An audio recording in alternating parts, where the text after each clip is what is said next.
Brush it.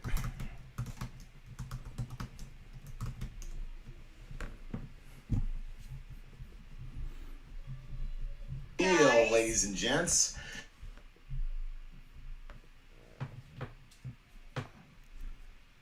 Hey guys.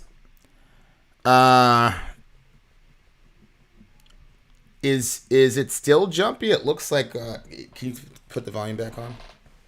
A couple days later we went to the No, that's the old one. Hit YouTube, type in YouTube. Is it still jumpy? Yeah.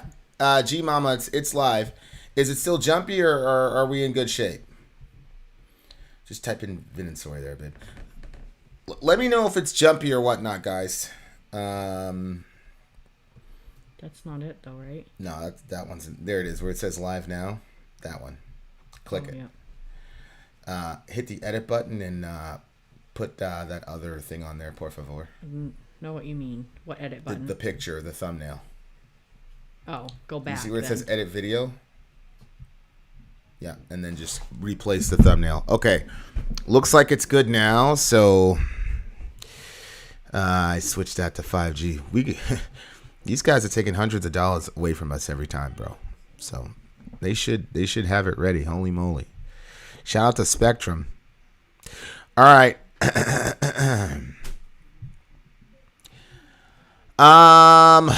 Okay, so I think we're back. I'll just go with this. Okay, so you guys are the one dislike is Ben Webb. It's either that or contrary to popular belief, not everybody loves your brother.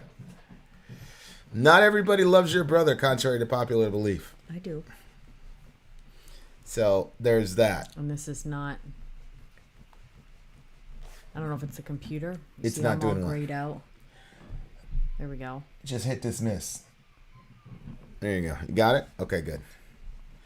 I think we're good. We just gotta wait for Jules to come back. Hey, is Jambi here? It could be Jambi. Where's Jambi? All right. Well, hopefully that does it. I've been texting Jambi. I've been messaging him. I've been telling everybody else in the band to message him. He hasn't responded in a while. I need to go. I need to figure out what the hell's going on. Wasn't there some storm around him or something? Yeah, it was like an earthquake or some shit that was happening. Yeah. I was the first one back, Julian said. All right, Jules is back. Okay. Okay, so Ben is back. Jules is back. Excellent. Okay. So that was Simple Man. Was that Simple Man? No. Faith No More. What was the name of the song? Just a Man, not Simple Man. Just a Man. What did you think the song was about? I don't know. I wasn't reading the lyrics. It was weird because at first... What did you think about the song? I was like, okay, the sky is clear. That's good. And sky's clear as night. Sky's clear tomorrow. A star is out. I reach for one to sparkle in my hand. A star is out. I will not touch you. I'm just a man. Sky's clear tonight. Sky's clear tomorrow. And every night I shut my eyes so I don't have to see the light shining so bright. I'll dream about a cloudy sky, a cloudy sky. That's interesting. So what he's saying here is the sky is clear. Yeah. But he doesn't like the sky is clear.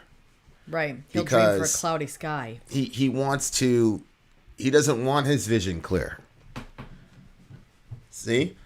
Every night I shut my eyes so I don't have to see the light. So he wants the day to be cloudy because he doesn't want to see the, you know what I'm saying? He wants to close his eyes, so he wants things to be cloudy. Which is really interesting because he's saying he closes his eyes every night so he doesn't have to see light. Yeah. So he doesn't want to see the stars? I guess he doesn't want to see the stars or the moon, so he wants the clouds to come and obscure the sky. Okay. Wonder what the stars mean to him. The star is out. Because at the same time, he says, I reach for one to sparkle in my hand. In your hand. The star is out. I will not touch you. I'm just a man. You know what it kind of reminds me of when you reach out for a sparkle in your hand? Firefly. Oh, yeah, true. Man, but then he says, but every night I shut my eyes, but now I've gotten them open wide. You've fallen into my hands and now you're burning me. So what was in his hands was a star, right? because he wanted it to sparkle. But then maybe when he it's a put his woman. hand on it, it was burning him. Maybe it's a woman. Yeah, it's probably metaphorical, but it's a pretty brilliant metaphor. You want the star in your hand because it's shiny. The reason it's shiny is because of the heat. Right. So when you hold on to it, it burns your hand. Right. So yeah. that's really interesting because there's some things where the goodness or the pleasure is in the act of the admiration itself, not in actually consuming the thing. Yeah. But it takes a lot of sophistication and discipline to do that. To do that in the song? Is that what you're saying? No, I'm saying in your life. Oh, To to see know something what not to reach out and... Yeah, to know the difference between, hey, this is something not to consume, but just to be, admired. Yes. I will say, though, that there are lots of things that when you are looking at them from afar, like we've said it before, that desire is sometimes the greater feeling than actually attaining what it is you desire. Right. So that could be for anything. It doesn't matter what you get, but... Yeah, but there's some things that are supposed to be that's not just like it unconsumed. loses. Yeah, it's not like it loses its luster. It burns you. Yeah, that's what I'm saying. I think that is that's a brilliant insight on his part. That it's kind of one of those be careful what you wish for thingamajigs. Right. It's like, yeah, this star is sparkly, but it's sparkly because it's trillions of degrees hot. And so now, if you reach it, you're gonna burn. I just think, we were at an art gallery at in the Foxborough complex. It should be. Well, is it up on Instagram? Yeah. Oh no, you wanted to edit it all. Yeah, I wanted to edit it and make it a good video. But art is one of those things where we all know this is not to be consumed in the sense of whatever. It's just to be observed and admired from afar. You know what I'm saying? I think a museum is a better. Museum's another thing. Do not touch. I think that principle goes to meeting people, meeting famous people. Like you have a certain perception of them, and then Oh yeah. lo and behold, they make the mistake of being human, and whatever, and then it's like, oh, this guy is terrible, he's horrible, blah blah blah blah blah, and people they'll always disappoint you. That's why Tom Brady, I don't ever want to meet Tom Brady. Because the mindset that I have about him, my perception of him, you want it to stay just I want it to stay just like that. I don't want it to change. You know what I'm saying? Whereas with Head, I didn't care. I was like, whatever, this guy completely changed my life. Yeah, I don't think I have any of those. There's nothing that he could say or do. I don't care. He could whatever. But it turns out that he's actually a much cooler person than I actually thought he would be. It's unbelievable. So yeah, I just think that principle is there's some things, man, you should just let it be. You know what I'm saying? Yeah. And it's really interesting because, and I'm not sure I necessarily believe it, but I was watching and I'll tell you who it is later. But this dude was you could tell that he had a crush on this girl.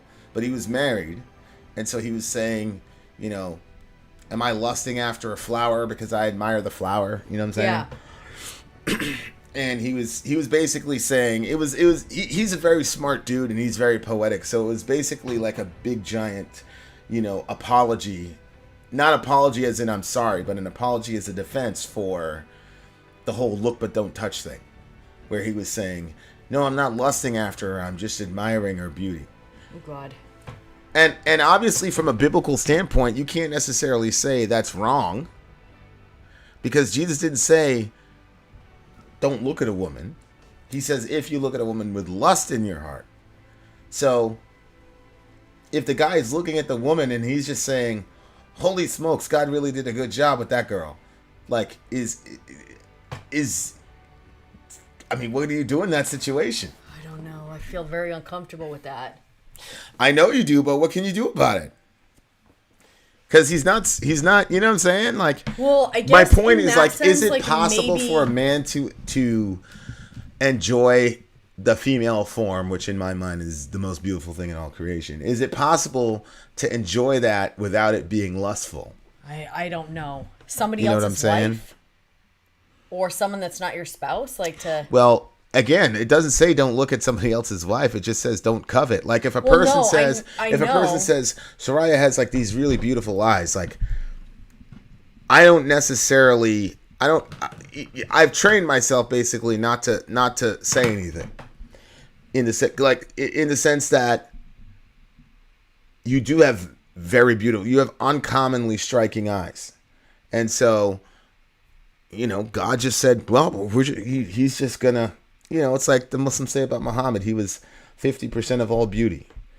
Basically, all the beauty in the world, Muhammad had 50% of it, and then Allah distributed the rest to everybody else.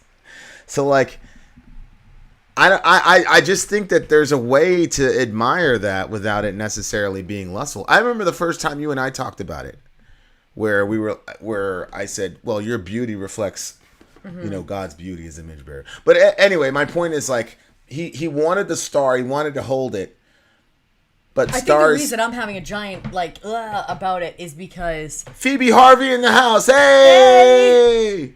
Go ahead. For me, like I think that it's irrational to say that you're not going to see someone that is basically like the peak of human form, and that your mind doesn't say, well, they look good. You know what I mean? Like, I think that it's irrational to say that doesn't happen. But at the same time, like, I don't like the idea that you would be seeing another woman thinking, wow, she looks good. Like you listen to Sammy talk, Sammy the Bull Gravano. I mean, he's a gangster. He's a whatever. I mean, nobody can test his masculinity, right? And he'll talk about, hey, there's this guy, Larry Mazza, and he'll say, oh, good looking guy. You know what I'm saying? Like, and that's not a problem. He says it about I didn't notice he says it about the guys, but I did. Yeah, he says it about the dudes all the time. Like, he'll say this guy's a tough. I mean, his ultimate compliment is tough guy. Yeah. He'll say this guy's tough. That's his ultimate compliment. But there's a lot of times he'll be like, oh, good looking guy. Like Francis. He's talking about Michael Francis, a good looking dude. Mm-hmm. So, I'm not sure. You know what I'm saying? Like, well, no, I am sure. I am sure that people can do that. I mean, I've done it. Like, for example, when you came to me at church that time, we weren't together at the time, and like, you were basically, your entire church experience, like, your beauty was something that you were taught to be afraid of or whatever. And I said, and people were always telling you to dress a certain way to, like, minimize how beautiful you were, and so the other girls wouldn't be jealous. Mm-hmm. And then the guys, your guys that you were with were always blaming you for the other dude's lust issues or whatever. Yeah. So we never had a conversation about it. You brought it up to me randomly one time, and I said, well, I mean, that's because something had just happened right there. I said, well, the Bible says, worship the Lord in the beauty of holiness and the beauty of the Lord. And I said, your beauty images God in a very unique way. Mm-hmm. So why would you put that under a bushel? Now, if I would have sat back and thought to myself, why is she asking you this question? I probably would have answered it differently. But to me, I was just like, why would you put that under a bushel? You're beautiful. That's good. You image God that way. No problem. But of course, there was some context because you started crying and then you went away. Like, what was that? Well, something had just happened in that building where we were. Something had just happened, and then somebody said something to me about my level of attractiveness from their perspective. And I think that was when I told them, don't comment on my body. But I think that... Who said that? I think it was some person that was there had said something about... Yeah. How, whatever I was. And there was someone there. Was it like respectful or was it just lustful? I don't remember because I couldn't really differentiate at that point. It made me feel uncomfortable, and I had always been blamed for if anybody had any sort of lust issue with me or whatever, and until like all the other girls at the cult that I was a part of, they were able to wear stuff that was cute looking, and I was basically dressing in men's clothes. Right. So it was like, this is not right. And then they were like, well, it's just... one of the teachers took me aside. She's like, you just have a particularly nice form. And I thought it was nice of her to say that, but it was a very stressful environment to live in because your body is an extension of who you are. And so I started to reject my own extension because it was causing too much trouble all the time. And then, when situations were not safe, people that should have been protecting me were not protecting me. So then that was like, I kind of blamed I really don't know. It was kind of a messy situation. Yeah, you blamed your body. You had some real issues with your body, like, in that time period. Yeah, and I think I'm still working my way out of all that. Or I just came into awareness of the fact that you had issues with your body. That's it. You know, because... Yeah, because... But evangelical culture is so toxic that, you know, the men, when they have their lust issues, they can't just say, I have lust issues. Right. They got to blame you for for making them be lustful or whatever the hell it is. Yeah, exactly. Yeah, no, I agree. So the whole Icarus concept, right? Like you're flying too close to the sun. Like you got to understand where your limits are. Mm-hmm. You know, like that's to me like one of the worst stories ever. To me, when I first read that story, I was like, this is the worst story of all time because it's so true. And it happens so many times, like, and it's that character flaw where you just have to have that one little thing, or you gotta have one little thing extra. You can't be satisfied with what you have. You have to do. It's got to be a little bit farther, you know. And that's a real crazy thing, like the concept of contentment. Yes. And I always think of that verse where Paul said, "Godliness with contentment is great gain," and so we've got one kid who's impossible to, you know, to discipline because he finds contentment with everything. So, you know, if you ground him, he'll find himself happy there. If you sit him in the chair, he'll find himself happy there. Like, he's a very content person, honestly. Yeah. He's massively adaptive too. Shout out to Xenar. Exactly. You should try this tea. It's very good. He adapts to the situations. But yeah, like, but Mike Patton's vocals, man, like that guy. Ben said that Mike is one of his favorite singers. I had a perception of Faith No More that they were kind of like a pre-nu metal band, because a lot of the early nu metal guys talked about Faith No. And we were talking to Brian about it, like, because they were. I mean, I could say it now. They were supposed to. I don't think I could say it now. I was gonna say. Yeah, I'm not Are gonna you say. sure? Yeah.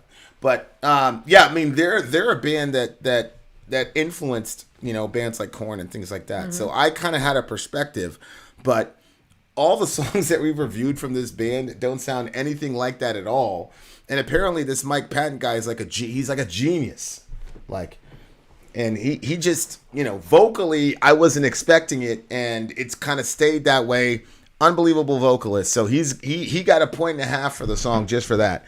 A little bit repetitive, but I understood where he was going. So what do you give it? Yeah, I mean, it was a little bit repetitive, but I loved the smooth feel of the song, and I think I've come to the point where I appreciate a lot of good lyrics that I always kind of liked a storyline that would kind of go somewhere. But this to me was very chill sounding, so it was I like the sound of chill. I'm going to go with an 8.9. Like the sound of chill. Solid 9.23. Really, really, really interesting subject matter in the lyrics. Very strong opening. Faith No More is a crazy band. I'm pretty sure it was the basis for Faith No More that filled in for Fieldy, so shout out to him. So there you are, dear listener. If you're a square and you're in regular YouTube world, then you're just going to have to sit back and wait for us at 7 p.m. Eastern Standard Time later tonight. If you're still on the stream and you're not a square, sit tight, stay where you are, because we are coming right back. Vin out. Banger. Sorry, out. Gone. Did we lock that video? The first one we did? No. All right, let's lock that video. I shall. Mike Patton's when I was leaving, because I went out to read my Bible on this rock, this awesome rock. And when I was leaving, I stayed on the rock too long, and it was getting dark, and I had to go through the woods to get back home. So I'm like, this is probably not a good idea. Well, it happened to be a girl walking by, so I'm like, perfect. I'll just kind of stay in step with her. We'll walk together. It'd be better than being alone. But I was behind a fence, and to go back to get around the fence would have made me really far behind her. So I was like, well, I'll just keep following along the fence, because I thought there was going to be another break in the fence, and there wasn't. And so I decided at one point that I was going to jump the fence. You on that shit, boy. Okay, well, I have this massive pinch at the top of my back on the left-hand side. So that's why when you're talking, I'm like turning like a stiff. Because she was on that gangster shit. Yeah. What? You know what? It was fun. I was also jumping from rock to rock and not worrying about. I was like, because a lot of times I think because I'm like conscious of the fact that I'm getting older, I'm like, what if my body doesn't react like I wanted to? I was getting off this desk because I had to put the lights up, and I don't know, like my center of gravity was not like it used to be, and like I almost fell like flat on my face. I'm like, this is what happens to those people in those videos. Like you age and you don't keep. You're ridiculous. You're absolutely ridiculous. But I was like, when I was out on that rock and I was jumping around, I was like, you know what? Hey, Vlad, you don't have your icon up, bro. What happened to Vlad's icon? What's going? Never got into SilverChair. Well, SilverChair is coming up next. Sorry, guys. I need to bounce. Just wanted to send out some love to the village. Bye, Good night, Ian. peoples. I don't know why people apologize and they leave. See, this is why people always say we're a cult. Yeah. I don't make people, hey, if I leave, I leave. I don't apologize to you, bitches. No, you didn't apologize for anything, right? I don't apologize for shit, nigga. Not unless No. You do if you think you're wrong. Yeah, if I'm wrong, obviously. I'm sure if you thought you were wrong, you'd apologize. Who? To Ben? No, to anybody. I would never apologize to Ben. I'm sure at some point in your life you may find yourself wrong and then you may put out an apology. Oh, yeah, I find myself wrong all the time. I was wrong a couple years ago. The kids were like, you were? Is that Yeah. what did you do? Did you apologize? What did you do? Go ahead. What were you saying? Vin was talking to the kids and he was like, I failed you on this. I'm sorry, or whatever. And like it sounds very dramatic, but it was not something as dramatic as what he was doing. But anyway, oh my God, that freaking pitched. The kids were asking me, they're like, so did your parents or, no, they didn't say did they? They said, how often did your parents or your friends' parents apologize to them? I was like, what? They're like, how often did your friends' parents or your parents apologize to you guys? I was like, what? I just kept doing that until they realized how like outlandish it was. Parents don't apologize to children for the most part. What are you talking about? You guys have a special experience here. Yeah, they really don't think so, though. They really think that No. They really They'll think understand when they're parents and they don't want to apologize to their children. Yeah. Yeah, right, exactly. Vin was saying, too late to apologize. It's too late. Turn up the brightness on your computer, por favor. More, por favor. I mean, you can only go as high as it goes. There's nothing I can do about it. Okay, we got another song coming up, you bums. All right. Bring on the Jim Jones Kool-Aid. Good luck to the future administrators of the cult that are in here in the chat right now. Vin will sing. Yeah, I will. I'll say it's too late to apologize.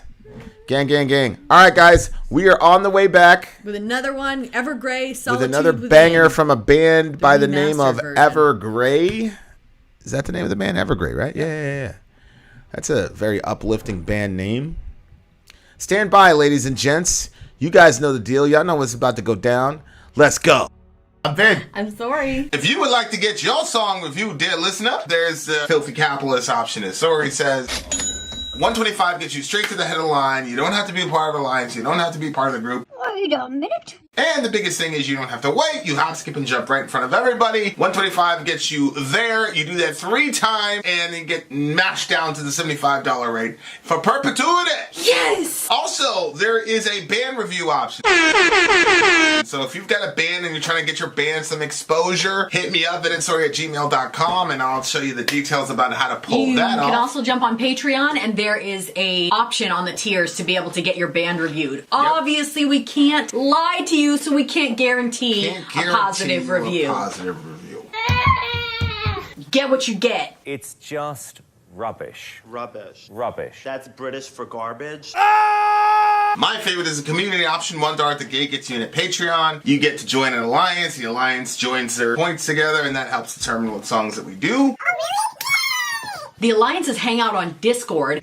Message me on Patreon to get the link. And they do all kinds of other cool things. They do Minecraft, Dungeons and Dragons. Yeah. It's really a community within the community. Anybody can go in the village, facebook.com/Vin and Sori. There's 160,000+ people on the channel. What's cool about the Discord is that it offers a real opportunity for community connection, friendship, that type of thing. And it's on Discord, so if you're not a Facebook person, it's for you. You start off at $1. Right. Plus you get exclusives. Sori and I are working on a song. So the first 15 seconds of that was on Patreon. Also, at $15 tier and above, when we actually debut the video, they're going to be there live with us. There you are, dear listener. Buy our merch. Buy our merch indeed. Buy It shall lead them. merch. So here we are. We are in a DJ stream for Yes, the big sir. homie Jules. There he is Here right he there. is, sitting upon his throne with his cane. Jaw upon him, looking all Tron. ominous. Jaw upon him, Tron. If you're wondering what a DJ stream is, it's where you get to pick the songs that we listen to. It's a minimum of 4 songs. And if you're interested in finding out what that entails, email us, vinandsori@gmail.com. And if you're asking why Vin and Sori, that's because this is Vin and I'm Sori. There you are, dear And listeners. the and is what keeps us together. The photos that we took on our weekend getaway are the best she's ever seen. Amy says, you were so happy. It was fun. We were happy. It was was great. really fun. Gang, Yeah. gang, gang. Shout out to everybody that mossed with us, bro. That was the shit. That was so good. Shout out to right. Mikey. Shout out to all those people. We're going to do the weekend review soon, y'all. Sharing the goodness. Sharing all the goodness. Next year, we're going to be on one of those tours, bro. Okay. This is the band SilverChair. Band is Evergrey. Wait, you just skipped ahead? I didn't skip ahead. Okay, so we're doing SilverChair. Does he not? The order is. If you look here, when you click the thing, hey, Missy, look. See this right here? Yep. The second one is SilverChair. Then he says, this is the third. Okay, all right, good. Okay, so SilverChair, Tuna in the Brine. Tuna in the brine, Okay, ladies and gents. Disgusting. Tuna in the brine. Let's do it. Oh, shit. Eddie Van Halen died a year ago today. I remember that. Remember we did that thing for the homie? Yeah, I do. That was a year ago? Holy shit. I know, time flies. Okay, guys. Here we go. Tuna in the brine from a band called SilverChair. Let's go. I found the keys to my heart when everyone's heart seems so calm. And you found the lock to my dorm and opened the doors to my trust. Find love is true. Let in my darkest hour is fate. Uh-oh. That's not good. What happened there? Something happened? I don't know. Can people hear us? Check to see if people can hear us. Hey, can you guys hear us? Nice, this song's about being high. Hey, guys, what happened? Oh, it's back?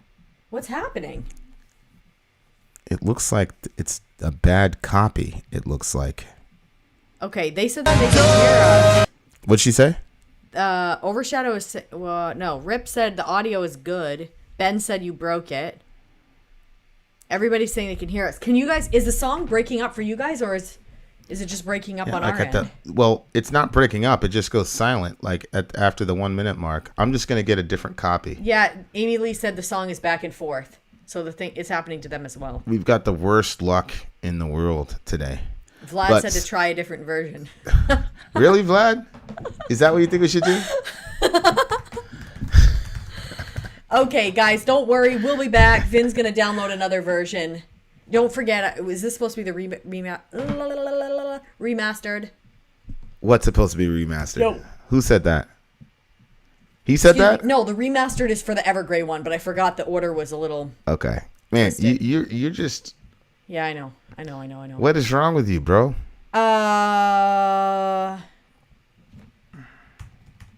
It's a good question that I won't answer here. Talk to the people. We can hear you, but not the music. Yeah.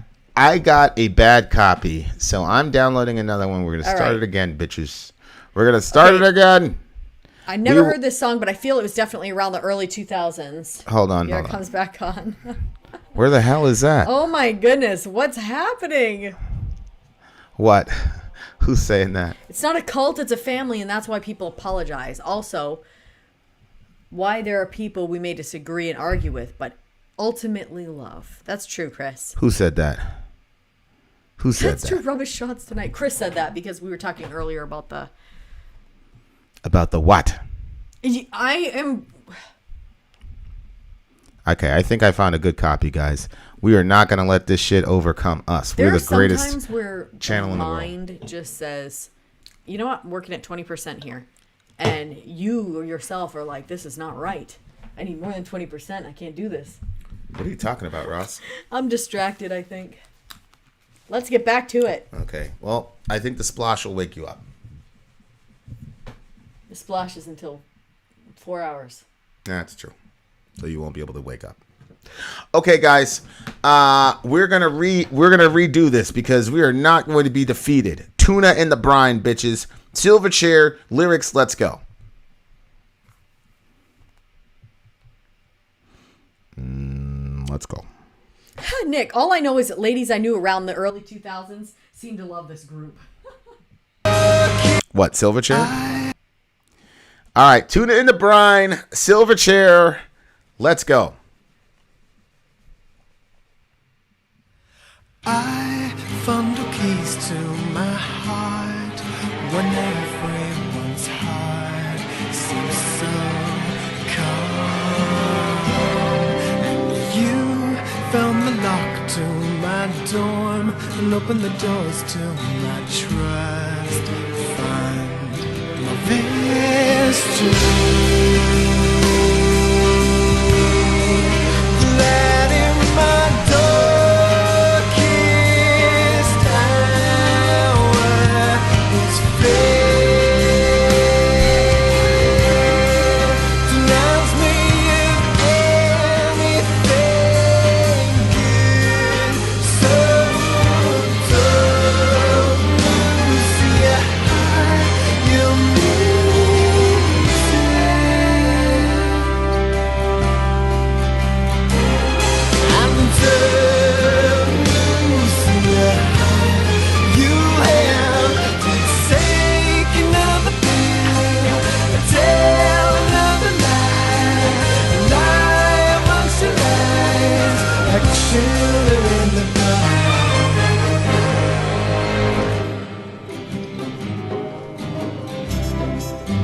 Take everything that you're not, and don't be so scared to tell me.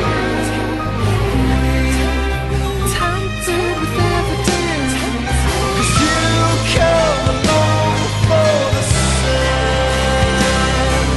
If you come at all, the light in your darkest hours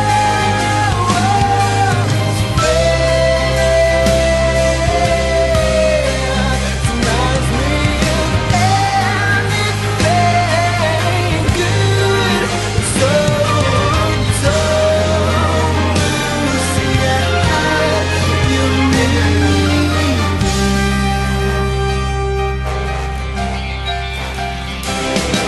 and to lose your heart, you have to lie amongst the lies, like tuna in the brine. And to lose your heart, and to lose it, don't lose it. To lose your heart, you have to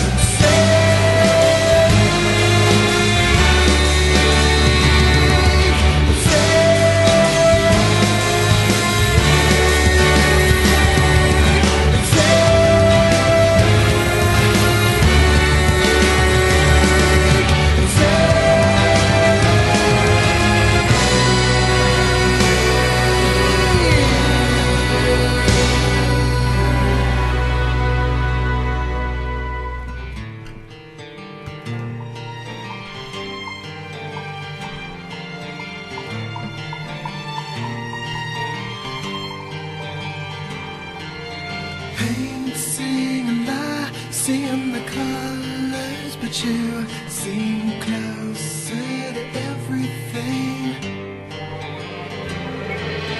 Painting a lie, seeing the colors, but you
Yeah. I'm not really a fan of the tuna in the brine metaphor. Well, what is tuna in the brine?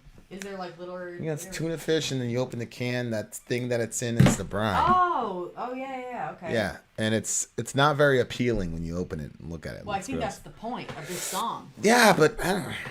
I'm not really a fan. It's of not that. poetic sounding. Yeah, the metaphor is kind of weird, bro. Like I felt like you could have done something else with that. I agree. But I agree with that. because it's all packed together. And it just stays time. there over time. It never changes. That's the point. That's though. the goal of the brine. So it's like you're just a never changing liar. This guy's like giving up. Hey, shout out to Zombieholic. Appreciate the super chat. Zombieholic, much love. I think, yeah. I mean, I get the point. It's tuna in the brine. It lasts for a very, very. I mean, it's almost forever, right? That's why it's canned. It's a canned food, so canned food can last whatever. Yeah. So you open it, it's not very appealing, it's smelly, and it can stay like that for forever. So it looks like this person's a liar or whatever, and he's saying like, you're never gonna change. You're gonna be old and stinky and whatever, and still gonna be a horrible liar and all the rest of it. I think is what he was saying. That. I'm sorry? That's what he chooses, but he's trying to present this as what do you mean that's what a he's bad choice, right? Because at the I end, agree. I agree completely. He's saying it's a bad thing to be. Yeah. Yeah. But it's not just happening with the person. The person keeps making that choice. The light in my darkest hour is fear. I mean, that's not a good thing. Yeah, that was a crazy line. Denies me of anything good, so don't lose your heart, you'll need it. There's sometimes in life, and I know that this is completely wrong, and it's actually pushed me farther away from where I need to be as a person, but fear was something that I'm working my way out of it, not my way. Between me and God, we're going to get out of this, but like I have kind of relied on fear in different circumstances as like a protector. Mm-hmm. You need to speak closer? No, it doesn't need to be closer. You fixed it? I was experimenting with something. Go ahead. Okay. So, like for instance, after losing a baby, then when you have another baby, you're worried more that you might lose that one too. Yeah. And so fear was there to remind me to check the crib lots of times to make sure the baby was okay. And I always thought, well, if I let go of fear and then I forget to check the crib because I'm not fearful anymore, and then something happens and I find the baby, then I'm going to wish that I had held on to my fear because the fear could have protected from that eventuality. Holy shit. But then what? No, that's... I mean, the logic's there. Brilliant logic, yeah. I mean, but at the same time, it. what ends up happening is... You get trapped in that shit. You get trapped. You're completely trapped in it. And honestly, literally the only way out for me is to say, okay, if I believe that my God is in control of everything, then it doesn't matter if I have fear and if I check all the time if it's going to happen, it's going to happen. And so sovereignty is the only thing that can take me out of that mindset. Otherwise, it is necessary for survival, in my opinion. What, fear? If I don't have the mindset... Are you listening? I'm listening to you. I just don't understand how you could say it's necessary. Did you hear what I said right before that? Yeah, I think love can't love be accomplish the same things without fear? No. Love can't. No. No. I think a trust in sovereignty can. But love is not going to accomplish checking on the crib as many times as... You know what I'm saying? Like... No, I don't know what you're saying. Because... That's what's motivating me to check on the crib or to check at the Babe, thing how at many night. times do you check the crib? 5 times a night when you're asleep. You do? Yeah. Like, for example, Reza gets up at 9 o'clock almost sharp every Yes, morning. he does. So, yeah. Okay, well, it's possible. But my thing is, if I get focused on love, well, yeah, I mean, maybe you're right. It just seems like that fear keeps me vigilant. Yeah, you've never given... You're so afraid to release fear that you don't even have a experience contextually over time to even make such a distinction. Because you've never even tried it. It's always been about fear and it's not really... No, it hasn't always been about fear. Your family's a very, very My fearful... family is, but I was not... And that's I didn't adopt that philosophy until later. Okay. I think you're completely wrong, but okay. When did you adopt that philosophy? When you moved out? When you got married? Yeah, I would say so. You weren't a fearful person before that. But then you became this massively terrified person who can't do anything and is paralyzed. But you were a complete free spirit before that. I guess I was free compared to the rest of my family. Maybe that's what I'm doing. Well, it comparing was myself never to them. really tested because where was the test for you? You were a suburban girl living in the with your parents. What did you have to be afraid of in the first place? I mean, people dying that You were walking relied on. Your family makes jokes about death all the time. It's B. true, What though. are I you was talking fearful. about? That's why I always had to tell my parents every single time they got in the car. I had to say goodbye. I Yeah, love you. Drive safely. Wear your seatbelt. Yeah, Sadie in the house. And I was afraid Gang, if I didn't gang, say- gang. if I missed on one of those things and they died, then it was going to be my fault. Yeah, so you were always a fearful person. Peace, babe. It's so weird to me. Like, it's not an insult. It's just an observation. It's not an insult. It's an Of course observation. It's insulting to realize that for you to say that to me, but I guess it's true. What do so you mean? I don't like hearing it. You said earlier that fear keeps you vigilant. So Yeah, but I you feel were like- saying I that feel like that now, and now I'm like at a phase where I'm like, I can't keep doing this. Fear is exhausting, because when I use my fear to be the motivator to keep checking up on stuff, and every time everything's okay, then I say to myself, well, I mean, my word, imagine what it would have been like to relax, because there was no. well, yeah. I don't know why. Like, are you taking that as a criticism? You say Of I'm course. criticizing? Well, I'm not. I'm Of not. course, because I can readily admit that I've become a very fearful person. But It's But I don't it's wanna think easier that to I've say been that like you've that become all my one than that life. you've always been. No, I think that you were raised that way to be afraid, though. That's what I like. Yes. I don't understand how it could have been any other way for you, considering your upbringing and I guess I considering. always thought that I didn't subscribe to the same... Because I didn't have the same level of fear as my family did. Yeah, I mean, everything is on a scale. I agree, but I mean, and then it kind of gets exacerbated with me because I'm such an extremist on the other side. You know what I'm saying? Oh, I know what you're saying. I do. But literally the only thing that helps me, again, is God's sovereignty, God's total and ultimate control in everything that's happening. So because after I lost my baby, I was like thinking through all the things that I could have done differently to prevented that. So I was thinking, I had decided that pregnancy that I was going to really try to stay in shape for the pregnancy, for the health of the baby, for the health of myself, so that way the delivery would be easier, like all that. And so I had gone on an exercise bike, and I didn't do anything crazy. I was just on the exercise bike pedaling around for like 10 or 15 minutes, Yeah. maybe 20 at the most.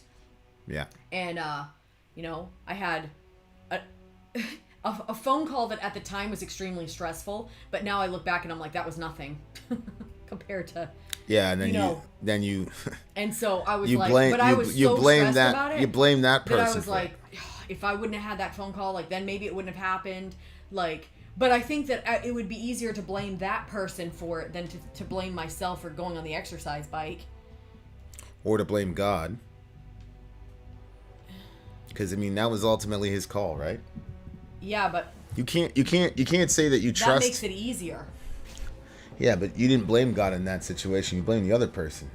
Yeah, you blamed that person for years, bro. Myself. I know, and then you had to offload the blame onto somebody else. It was a really awkward. Well, I'll just say it. It was my ex. My ex said all that shit to her, and then she lost the baby a couple weeks later, or whatever. It wasn't a couple weeks. It was that day. Yeah, I mean, there's no way. But I hadn't been in stressful situations. But I knew there was no way that one phone call caused that. I knew there wasn't. But I also knew there was nothing I could say, because when you get in those modes, it doesn't matter. Yeah, like there's literally nothing anybody could say. Like if you think that that's what happened, then that's it.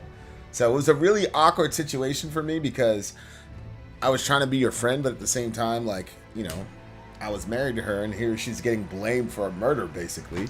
And I truly, you know, I was like, here we go again. Because, you know, when Sarah would do something wrong, oh, it was Zoe's in. You know what I'm saying? Now that I was like, oh my God, here we go. But, you know, it was so hard because I was like, oh, yeah, I can imagine. You know, so I'm like, you know, you know what I mean? Like,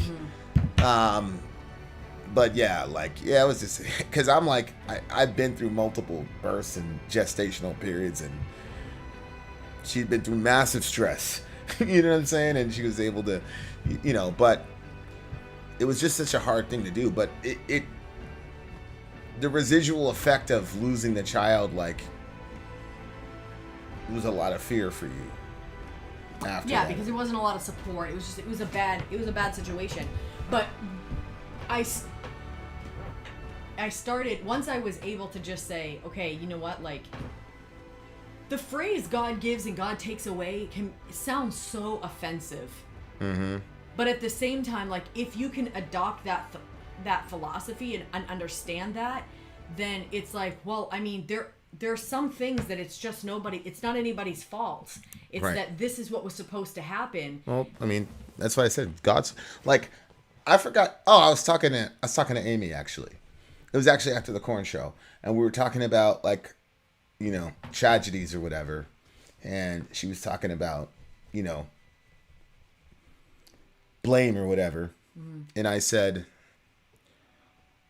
because I've lost people, she's lost people. I said, I don't blame you or myself for that. I blame God for both of them. And when I say blame, I don't mean to say blame in the pejorative sense. I mean to say that if it is true that you believe God is all powerful and all knowing, then if he wanted my mom to be here, she'd be here. And he'd change your dad tomorrow, like that, if he wanted to. So, and, you know, Amy's folks would still be here. You know what I'm saying? Like, that's just the raw fact of it. I'm at peace with that because I've been through enough of these to trust where, like, for example, you know, you said to me, it was mind blowing, like after we had Orion or whatever, and you were like, now I understand why, you know, you were happy that you didn't have a second kid, because that would have changed a lot of things as far as the trajectory of, you know, your life and all the rest of it. So, you know, a lot of times we get the benefit of that kind of paradigm. So my question to you is, when you're in the throes of fear, do you think about that? Do you say, hey, you know, I had this miscarriage, but now that I look back at it, I see what God was doing. I was in pain for 7 years, not having any kids. I see what God was doing. Does that affect the fear thing at all, or does that not factor in? No, it doesn't really factor in, because I don't really know why. You know, perhaps that's something I should, you know, explore, but I don't think that it really factors in. It factors in when God says no about something. So again, it does factor in some instances. Yeah. But that doesn't factor in when I'm in my bed and all of a sudden I'm like, wait a minute, are both the babies okay? You know, like up until they hit a certain point, I'm always worried about SIDS, and, you know, I'm worried that something's going to happen to them in their little cribs. So, and the other thing too is when I had just Selah, like, I could control so much of that environment. Yeah.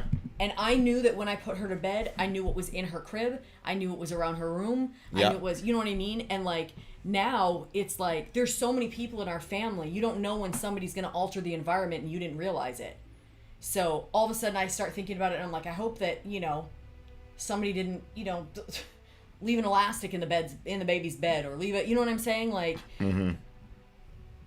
No, so, I completely agree. So that like kind of I can't control the environment like I used to because there's just too many people in a small space. Even if we had a big space, it wouldn't change the fact that everybody has their own opinions, everybody has their own agendas, and stuff can be altered and you don't realize it. You can leave the environment in a perfectly sane way and you can come back and find it not like that. Yeah. And somebody has a reason for why they altered something. Oh no, I agree. I agree. I agree. But that's a crazy line. The light in my darkest hour is fear.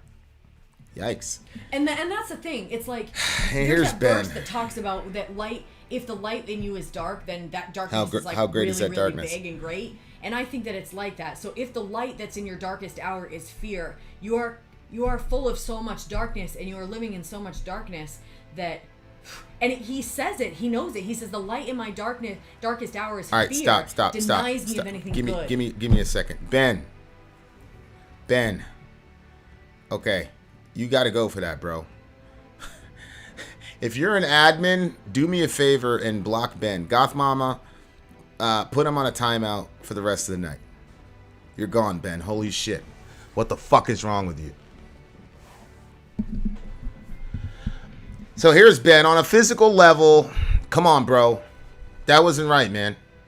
Ben, you got to have a fucking line that you do not cross with people, bro. Holy shit. So Ben goes, on a physical level, a miscarried child usually requires nobody's input. Nobody's wrong for body's functionality, functioning how they do. Being upset by a miscarriage is like being mad over an ulcer. Ulcers happen. Okay, so he says that dumb shit. But Ben, as a man, this is the real ironic thing, because this usually comes up in the other discussion. But as a man, Ben, why are you so confident in pontificating about how women should feel about losing children? You've never been in that situation, Ben. Now, I see the initial phrase to me was an uninformed person who doesn't know what he's talking about. So then Sadie responds by saying, she responded to that nonsense by saying, losing a baby is shattering. And, oh no, she said that, then Ben responded, and then she said to Ben, that's a clinical view. As a woman who's lost a baby, clinical doesn't compute. Of course, exactly. the other flaw is because Ben is being a consistent abortionist, he's dehumanizing the child in the womb. He's reducing the child to an ulcer. Was he? Yeah, he said it's equivalent to an ulcer. Well, I don't know if he's saying the baby is equivalent to an ulcer or if he's saying the miscarriage. Like nobody made the miscarriage happen. Like it happened just like an ulcer happens. Like your body can do something that you can't make it not do. Yeah, initially he was trying to help, but he was speaking from a completely ignorant standpoint. Mm-hmm. And then Sadie says that's an overly clinical view. She talks about her experiences, and then Ben responds by saying, not all women are stupid, just you. So you got to go. Jeez, Ben. He's got to go. He's got to go. You crossed the line, bro. Bro, listen. You know how many women have had miscarriages in this room? Do you know what people are going through in this room? I know you don't, but that's why you need to have a line and shut the fuck up when people are talking about people they love who've died, Ben. Ridiculous. Anyway. Look, this is to your point. Don't lose your heart, you'll need it. Right? Because you're saying the light in the darkness is fear. It denies them of anything good. So don't lose your heart, you'll need it. So maybe love. Well, yeah, I mean, obviously, to me, that's kind of what happened with Ben. Like, I know things about Ben other people don't know. So that's why I give him a wide berth. As far as me goes, if he insults me or somebody in my family, he's going to get a wide berth because I know everybody in my family. I know everybody's mental state. I know how everybody's doing. Mm-hmm. But we don't know that about everybody else here. And there are hella people here who we just got done hanging out with some of our village folks who just had a tragic miscarriage, you know. So I understand what he was doing initially. And then Sadie responds, and instead of humbling out and learning from her, which as men we have to do. Like, I'm not one of these people that's like, oh, unless you have a uterus, you can't talk about abortion. You can talk about abortion and miscarriages if you're a dude, but you cannot talk about how women are supposed to feel or how they feel about it. Like, I was watching, you know, because I know there's going to be some controversy when our video comes out with the pro-lifers. Oh, for sure, yeah. And, you know, they want to make it like, oh, you know, anyway, I understand that you feel sad for him, Sadie, and I know that you don't have any personal issues because you've reached a certain stage in your spirituality or whatnot. But there's a lot of people in this chat and a lot of people that watch these videos, so I can't let that go unaccounted for. I mean, he's not like completely banned forever, but there's a line. And no matter how much I love you, I'm not going to let anybody do that on that topic. Anyway. So back to the song. Keep going. He said the chorus is, and to lose your, because remember he says, don't lose your heart, you'll need it. And to lose your heart, you'll have to take another pill, tell another lie, and lie amongst your lies like Tuna in the brine. So actually, this is a really important song, I think. Mm-hmm. Especially if you're saying, like, I'm sure that you're right about the love aspect of it. I think that I'm just not there yet. Like, I'm still trying to work out my motives for why I do the things that I do and to not be motivated by fear or pride or anger and just to be... Well, I always think to be motivated by more neutral things, but what do you think? You probably think be motivated by love. And that's, I didn't have that in my equation. I just kept saying, okay, I'm not going to be motivated by... I'm so confused. Fear. Didn't we do this in the family Bible study a couple days ago? Honey, there's a lot of things we're working on in the family Bible study that What's driving the car, the fuel for the car? Yes, but... honey, one was fear, one was guilt, one was self-interest. And then the good one was love. Mm-hmm. Yeah, I mean, we're doing 2-hour studies... And there are things in the studies that I'm pulling out right now that are very important, and I'm not going to take everything in. I mean, I'm not a god. I see. So it's one step at a time. Mm-hmm. So anyway, I think that, yeah. So, just for clarity, are you saying that you still believe that fear is a necessary kind of motivator for stuff, or no? Or what are you saying? No, I think that I thought that it was a necessary motivator, or not necessary, but that it was efficient because it keeps you vigilant. So if I have to stay awake all night, if somebody tells me you need to stay awake all night, but there's not any like reason, they're just like, okay, I'm gonna fall asleep. But if they say, if you fall asleep, we're going to slice your throat. I'm not going to fall asleep. Okay, let's try this. So there's a guy, and he's got a kid, and there's a bear, and the bear starts attacking him. So he runs for his life. Mm-hmm. Okay, he was motivated by fear. Mm-hmm. Okay, what's going to stop him to do something heroic to rescue that child? Love. Well, fear and love. Oh, fear that something bad will happen to the kid, but also the love for the child. Yeah, but he's afraid for his own self-interest, though. Wait, what? Maybe I misheard. Fear is making him run from the bear, right? Yeah. It's going to be love that makes him turn around for the kid, not fear. Fear would just make you run. The only thing that would make you turn around to save the kid would be love, right? No, I disagree with you. I think that fear and love are going to make you turn around for that kid. Fear that the bear will kill the child, and love that you want the child alive. So fear and love work together. That doesn't make sense to me. Because you don't have to necessarily be afraid to rescue someone. I mean, I've been in bad situations that people were like, oh my God, I'd have been afraid, and I wasn't afraid. But the reason I interdicted was because I loved the person that was in the situation. Fear had nothing to do with it. I mean, I wasn't afraid. Like, I hear what so you're we were in saying, the and I think parking lot that's- that day. We were in the parking lot that day, and that dude is abusing that girl. And there were like 3 or 4 dudes there. How come they didn't help her? Because they were afraid. For themselves. Nobody was afraid for her. Well, fear is always rooted in the self, though. Fear is always self-motivated. Love can be other-oriented. Fear is always self-oriented.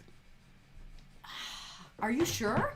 Well, So give me if an I example see- where you can be afraid of something that isn't self-oriented. I was afraid for that girl when she was when that was happening in the parking lot. You were afraid for what girl? When the guy was going after her. The parking lot conversation that we were just talking about. What did you do about it? Oh, I wanted to get involved, but I couldn't get involved in that. I just went inside. Why couldn't you have gotten involved? Well, because there was 2 guys with me. So you were afraid we were going to stop you? Yeah, if you 2 weren't there, I would have gotten involved.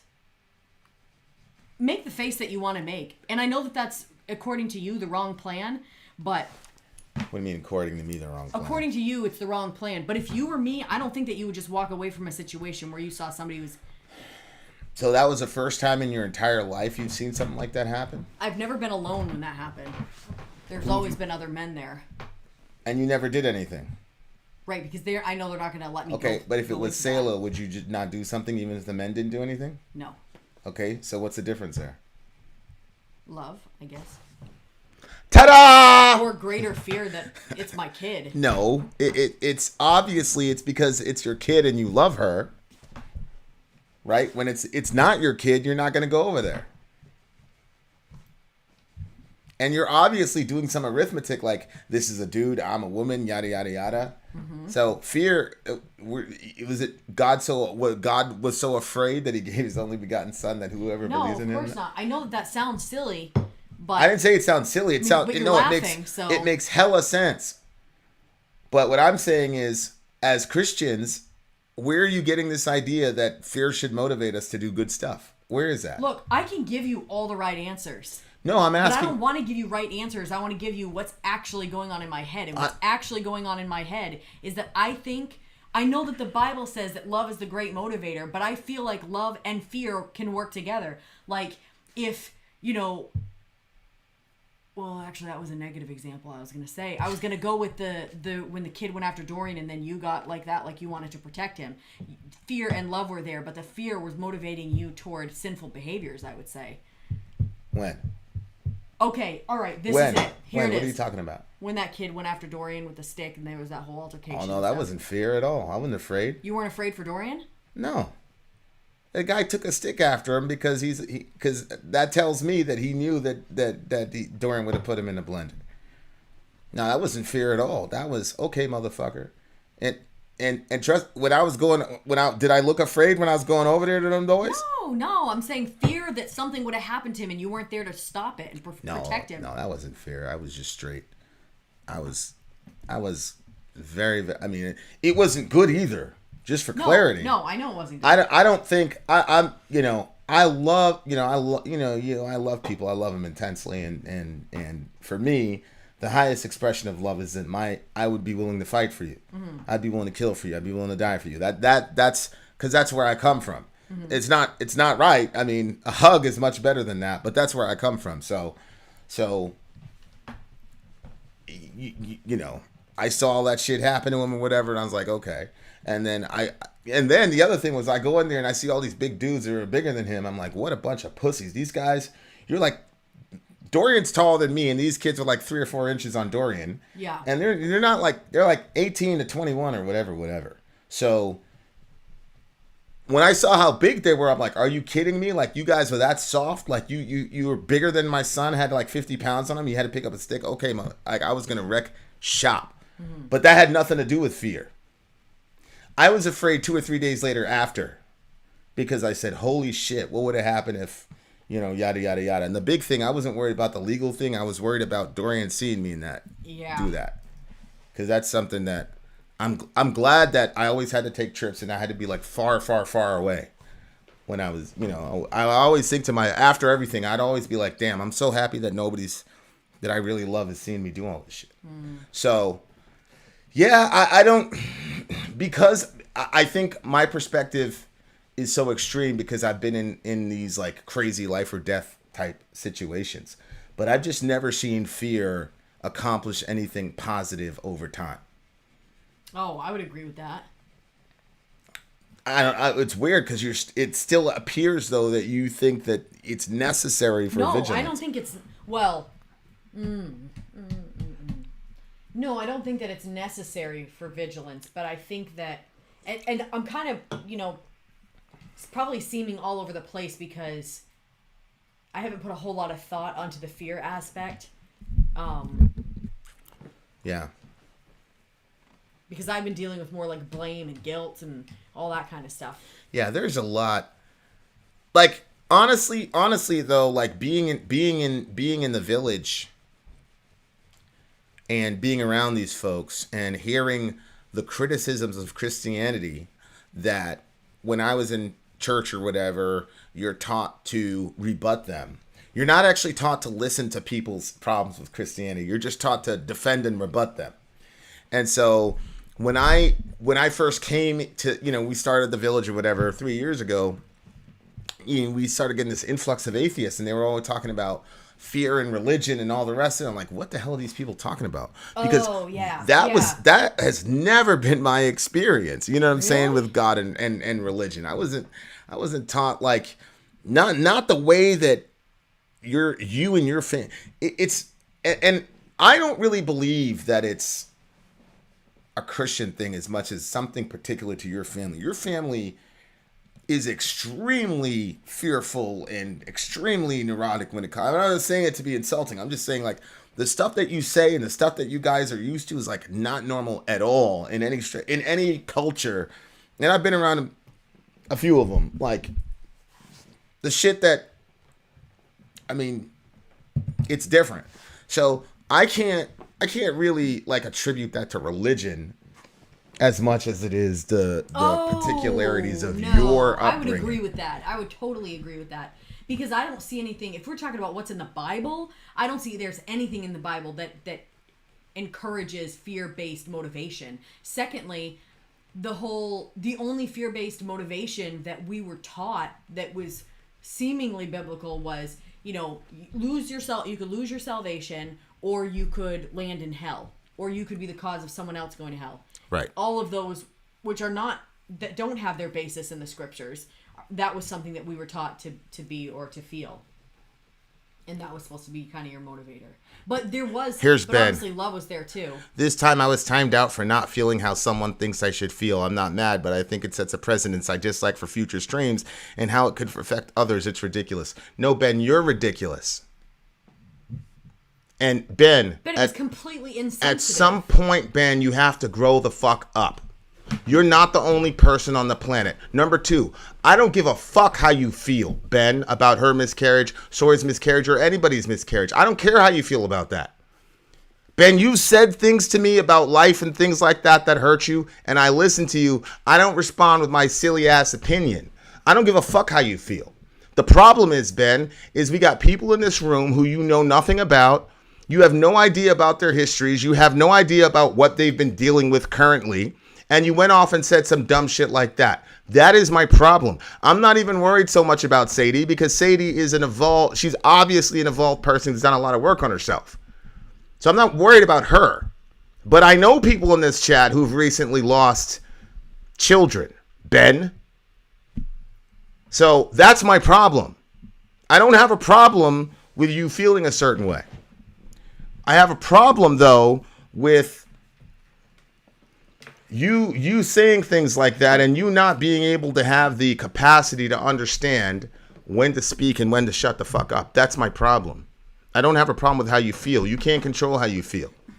That's one of the reasons I haven't permanently banned you or whatever. You can't control how you feel. But you need to apply some emotional intelligence, Ben, and understand that because you don't feel things properly, and you don't, because anytime you hear about a miscarriage, it should always be tragic. And if you don't feel tragic about that, something's wrong with you. But that's okay. Everybody's got to evolve as a person. But I'm not going to sit here and let you say some dumb shit like that or anybody else in this forum, bro. No, absolutely not. You know, Ben, I've never heard you complain when we block racists when people say dumb racist shit. I've never seen you worry about free speech then. So, and everybody knows I'm a lover of my people, but I'm much quicker to ban somebody for saying some dumb shit about a miscarriage than I am about banning someone because they're a racist. I don't even have a problem with a racist in here. I was cool with that Nazi dude. I think Zoni and those folks got him banned. They got him banned. But I don't care about that shit. The only reason that those guys get blocked is because they're spamming all the time. But I don't have a problem with them saying they don't like black people or whatever like that. That's cool. So there's a wide berth here, but I'm not gonna let you go and say some dumb shit. Cool in like the sense of they're honest and you prefer honesty over. Yeah, you always have to go with honesty over the other shit. Well, Ben, you've done this to yourself. Because Ben, this is the last time I'm going to engage with you on this topic. Because honestly, Ben, you should. This is not shit that I should have to teach you, but I'm going to. Why should I be timed out for respecting Sadie enough to not lie to her? Because, Ben, Sadie's not the only person in the fucking room, and as I said a million times, there's multiple people in here that have had miscarriages. One of which we were hanging out with 5 days ago because I recently lost one. That was my problem. But you're so busy defending your bullshit ideas and your bullshit ways that you come in this room that you can't stop and think. That's the fucking problem. And you're so full of shit sometimes, Ben, honestly, because you send me an email every day about how cruel and evil the capitalists are, and then you come on here and say some dumb shit like that. Look at yourself, bro. It's so easy to look at everybody else and call them all this and act holier than thou. Fucking look at yourself. You're not very compassionate either. It just depends on which people you don't give a fuck about. The capitalists don't give a fuck about working people, and you obviously don't give a fuck about anybody's feelings but yourself. You're the same guy. You and the capitalists, you're the same guy, Ben. Holy shit. We continue.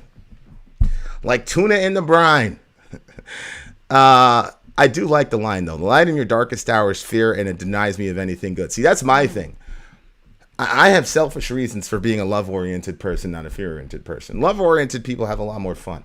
Fear-oriented people, fear just keeps taking shit from you over and over and over again. It's so true. It's so true because I think that, geez, do you think that fear is the base for a lot of sins? It seems like it. Like, I know that at the base of my jealousies, when I feel like in a particularly jealous mood, it's fear. Yeah. Yeah. And it does. It, sucks the fun out of every friggin' thing. Yeah, shout out to Ray Phoenix. Yeah, I agree. I mean, I've seen it. You know, and that's why I said people are like water. If you hold them with an open hand, you're much more likely to hold on to them longer. The minute you close your hand, they're gone, bro. Right. We're gone. Take so there everything you go. You're not, and don't be so scared to tamper with evidence, because you'll come along for the sun if you come at all. I don't understand that. Well, don't be scared to tamper with evidence. He's saying don't be scared to tamper with tampered evidence. Oh. That's really, really good. I think the person he's dealing with is a liar. To me, I think that's what's going on. This person is just constantly lying all the time. See right there, painting a lie, seeing the colors, but you seem closer to everything. So he's saying, you know how when people lie, they have to lie to back up their lie. Mm-hmm. So you have to, you have evidence of your wrongdoing, and so you have to tamper with the tampered evidence. You have to put lies upon lies upon lies to make it work. Yeah. To make it work. No, that's true. And the other thing too, when it says but you seem closer to everything, that's exactly what a lie does. So when you have an assumption about somebody, but you don't have enough evidence to back that up, then you tamper with the evidence, true, and you use that evidence, you paint lies or whatever, and you see colors. You see this whole story out there that doesn't actually exist, and it makes you seem closer to everything, closer to all of your assumptions. And I do think that fear is the worst way to live. Experientially, it makes life long and exacting and tiring, and it sucks the joy out of everything. It does. It sucks the joy out of the people around you. You know, which is I think what he's saying, he says, if you even come at all, which is probably a double entendre. That right there. He was talking about the sun, because you'll come along for the sun if you come at all. It's probably saying like, this can only function in darkness, because liars have to function in darkness. And then he's saying you'll come along for the sun, meaning when the sun rises and the light shines on all the bullshit that you were doing and all your lies, then you're probably not even going to come and face it, because that's how people like that operate, because that's why they're liars in the first place. Right. Right. So, yeah, it was an interesting song, interesting vocal style, this guy. And somebody was saying that they had another record that was like more of their premier record, and this is kind of avant-garde, but I liked the lyrics were really challenging, and there was a lot of them, which you guys know I love lyrics. So sonically, it was kind of forgettable as far as the instrumentation goes, but lyrically it was really challenging. So it's a 9.2 for me. Yeah, exactly. Yeah. 9.2. For different reasons, though. I liked it. Was kind of a chilly sort of sound, like a chill song. And I think that the message is important, especially coming from someone who has... See, I always judged my family for how fear-based they were, because I was not as fear-based as they were. And even though I had fear... That's true. I would push myself... That is true. Well, I don't know about your brother. Your brother doesn't seem very... He doesn't seem... But your brother's kind of like on the outside of that, of you guys. Mm-hmm. Like, yeah. Every time I think about your family, I always exclude him.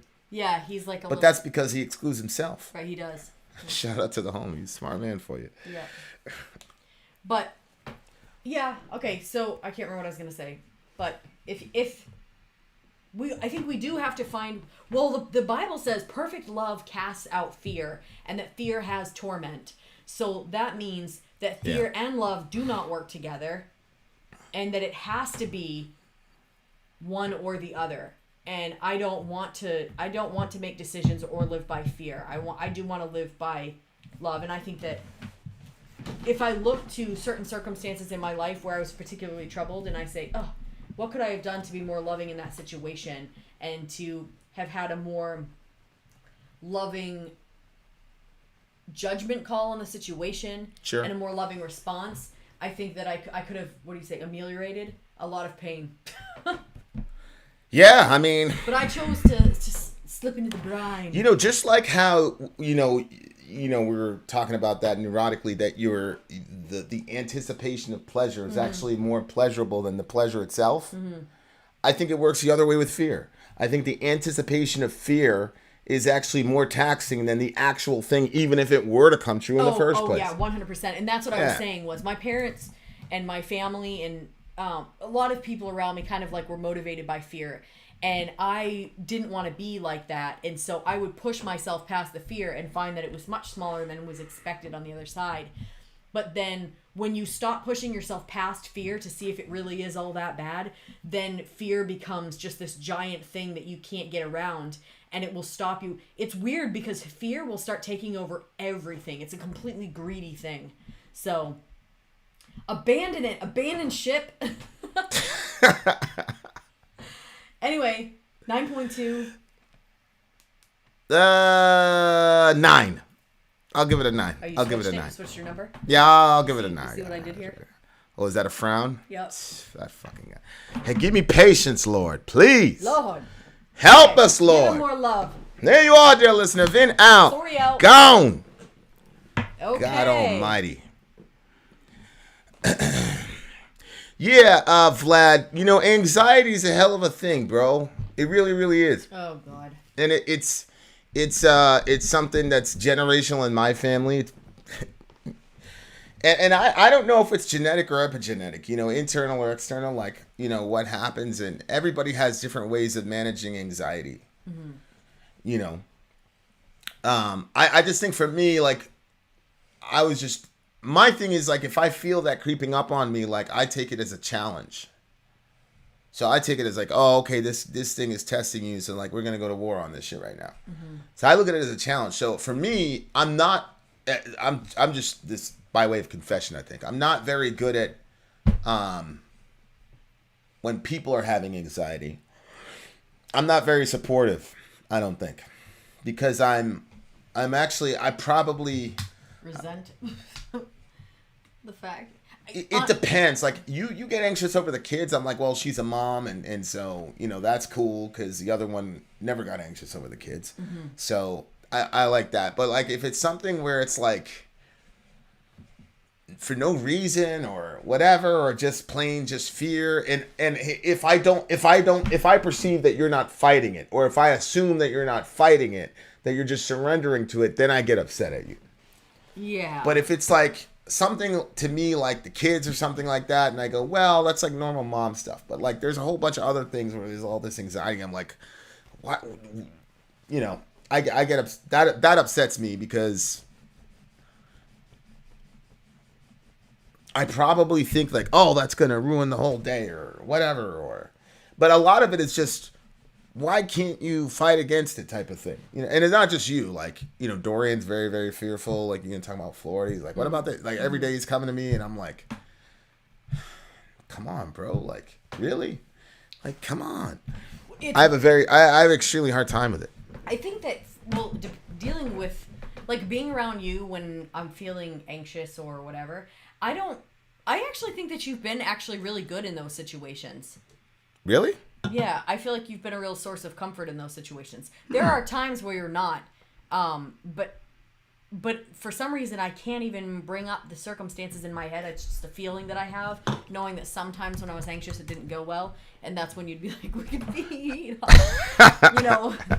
So I think, yeah, but at the same time, I do think...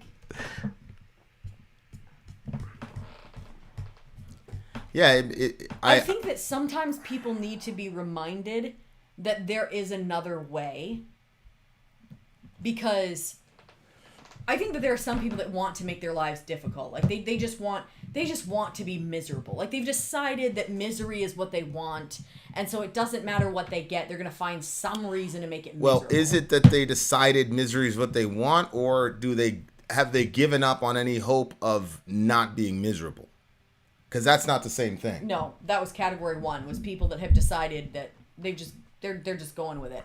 Then I think that there are other people... Because they think it's never going to happen for them, basically. Maybe it's interesting to them, or maybe they like the attention that they get when they're in certain circumstances. I mean, we saw people like that. Yes. But then I also think that there's some people that have kind of lost the hope that there's another way. And they think the only way up the mountain is to struggle up the jagged rocks, and they don't realize that there is a path also there that they can take. So in that circumstance, I think that that's when people need some reminders that, oh, don't forget the path over there. Yeah, I've been... Love. Al Kabulon Ogun says, major depression, anxiety disorder is a whole nother beast. Nothing helps. I've been officially diagnosed with both of those and a couple other things, like that one specifically. They were worried it was bipolar because my mom was bipolar, but it wasn't. It was just major depression, which is just your across the board. This is one of the women that's actually in the chat, and thanking you for sticking up for women in their miscarriages and losing their babies, because she's someone who's been through this very recently. So, yeah. But I think one other thing too, about fear, is that with it comes a lot of okay, because I think that living in fear constantly is so much torment that you seek for comfort in a lot of different ways. And so that's true. You can find comfort in a lot of sinful behaviors because you're just trying to escape from the fear, not realizing that love is what you need to, to cast out the fear. So, sometimes when I'm super anxious, I'll notice that I'm like crunching on a bunch of food. And then after, I'm like, why did I eat so much food? And then, I think that it comes down to a lot of, but also I do have some things, there's one situation in my life that, is seemingly irreversible, and it's this thing, like the... Huh? Oh. Oh, yeah. So it's this, seemingly very irreversible thing, and it's such a big deal to me that part of me is like, it's kind of helpful to have something that's such a big deal because it makes you realize that other things are not a big deal. Yeah. Yeah, I mean, anxiety is a hell of a thing. And that's encouraging to hear that you perceive me to be somewhat supportive when you have anxiety, because I don't do a very good job with that. If I have a situation, and I think part of the reason is because I have those official diagnoses. So I got Jambi's here? Oh, there's Jambi. Shout out to Jambi. Hey. I got in a fight with somebody recently. It wasn't a fight. It was very verbose. The cops came. They did? Yeah. Like 5 minutes after. Surprised they didn't get there sooner, but at the same time, yeah. Whatever. It is what it is.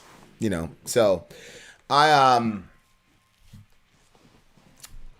just got, see, that's kind of a weak spot for me, because like mental health stuff, when people bring that up to justify things, like I don't want to hear it, because I have an official diagnosis. I have multiple official diagnoses. So I don't want to hear it. I'm like, I don't care, because I have the same thing. You're not the only one that has that shit, bro. Mm-hmm. I don't give a fuck. You gotta man up. And Laura was like, Mm-hmm. Like, I got the sense that, like, depends. You're not completely right here. Like, yeah, it depends. But that's the thing. Like, if somebody has schizophrenia or something like that, like something I'm like completely unfamiliar with, I'm like, holy shit. Yeah. Like, but if it's like depression, anxiety, anything like that, I'm like, and it's not because I don't think it's real. I know it's real. It's because, I had to function. You know what I'm saying? So I'm just not very supportive in that regard. I'm not very patient. I don't know why. You know what I'm saying? Probably because I think, look, there's no bad circumstance here. I grew up, like, my life, honestly, like, it was just one series of ridiculous insanity after another. And so with these ailments, you don't necessarily, nothing has to happen necessarily. Oh, I know. Like that's the thing. Doesn't have to be a reason. Yeah, the people that are dealing with it know what I'm talking about, and you know what I'm talking about. There's no like, for example, hyper anxiety. People wake up and immediately they have, it's impending doom is what it's called. Oh, I didn't know that. Yeah, it's impending doom. So that doesn't mean that something necessarily happened to oh no, start that. 98% of the time, nothing's going on. Like when I went the first time, the teenage one. Yeah. This girl was convinced that she had cancer. She was convinced. Oh yeah. And I was like, I said, well, holy shit, we're in a hospital. Why don't you just take him to the thing? And then she said, well, the x-ray people don't believe me. And I said, so they wouldn't even like do an x-ray? And they're like, oh no, they did the x-ray, but they just wouldn't believe me. And I'm like, that's when I was like, holy shit. Boy. Yeah. This girl is so convinced that it doesn't matter what she sees. You know what I'm saying? Yeah. So I was like, damn, that's a whole, I can't relate to that at all. I don't know what the hell is going on there. You know what I'm saying? So for me, I was just like, I just kind of looked at her. I walked away. I'm saying, cause I was in the hospital too. I wasn't in good shape, but holy shit, it was weird. So that, like, I cannot imagine dealing with that, cause you can't tell me, I mean, the other kids were saying she was doing it for attention, but I don't know, bro. She looked pretty scared. She looked terrified, and she looked like nobody believes me and yada, yada, yada. So, like, that was a massively extreme version of it. But you wake up sometimes with the impending doom thing. Most mornings. Yeah, impending doom. That's a psychological, ailment. But I've been like that since I was so young that, I was still in a crib. Yeah. But you're saying that stuff can just start out of nowhere. Nothing precedes it that makes you think that you should have. Yeah, there isn't anything necessary to trigger an episode like of impending doom. I don't know. I don't know. I know that now, like, sometimes but you can always find something. That's the thing. What do you mean? You can always find something. Like, if I wake up and I say, like, I feel like there's this, like, just this weight that's on me, and that something is really, really, really bad wrong. And then I start, like, assessing the situation to see what's wrong, what's off, who's not here, where's everybody, what's happening, and then you can always, what are you doing? Looking for my phone. What's going on with Jambi? I got it. Go ahead, keep talking. Yeah.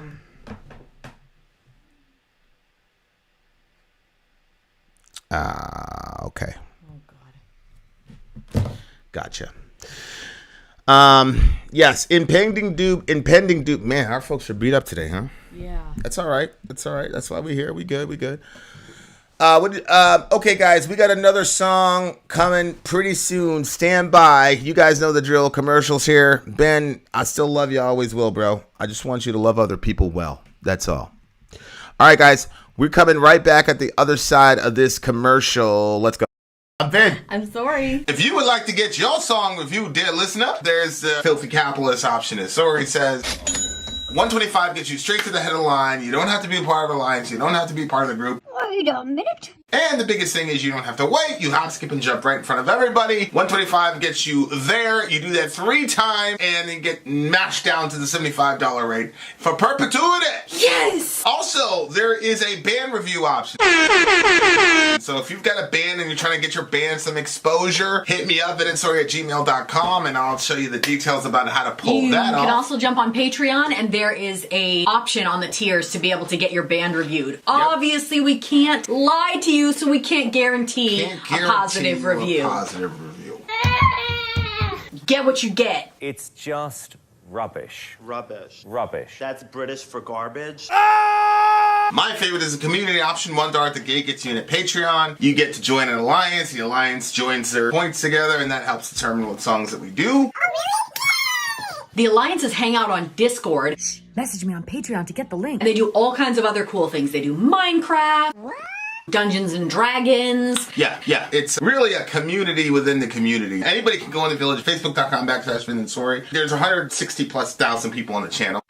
What's cool about the Discord is that it offers a real opportunity for community connection, friendship, that type of thing. And it's on Discord, so if you're not a Facebook person, it's for you. You start off at $1. Right. Plus you get exclusives. Sori and I are working on a song.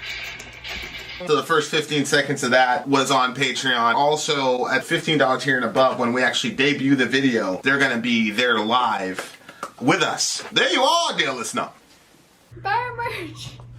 Buy our merch, indeed. A child shall lead them. So here we are with DJ Jules doing the 3rd song on his DJ stream, which is Evergrey-Solitude Within. Evergrey. Conversations have been very interesting. Yet again, we're on mental health.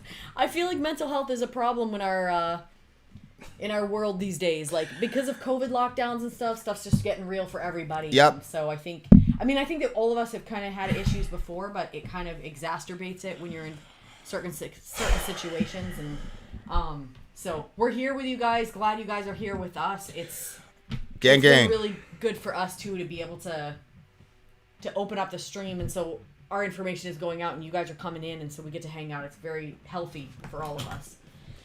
So For sure. Jules has picked this song. He's our DJ. If you are interested in finding out about the details of how to do a DJ stream, email us, vinsori@gmail.com. But in the meantime, let's put on another song from his choice. We're not gonna put on another song yet because actually we are. I was like, it's taking too long to download. Solitude Within. This is the remastered version. This is the remastered version. Yep. The download failed, it said. That's why. Yay. That's why. Look at that. Got it? Look how quick. 1 second left. Wonderful.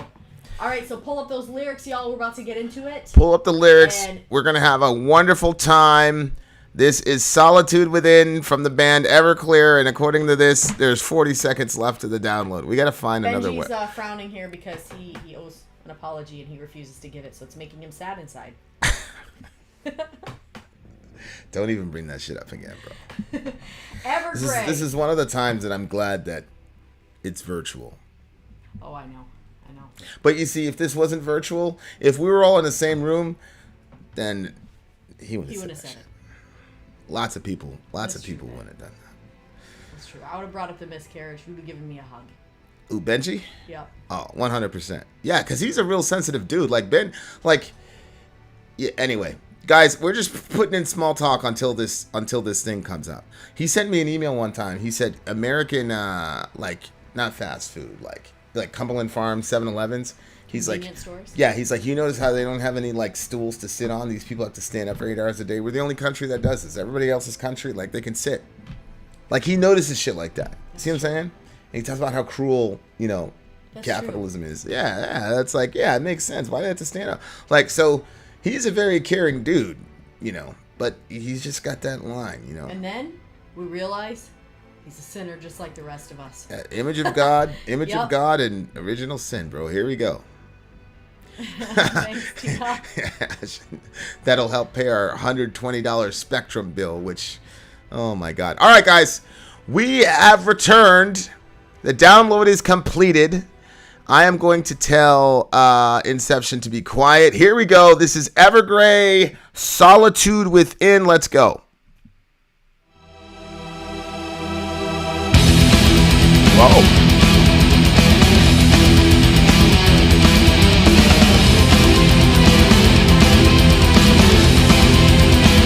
They got the synth going.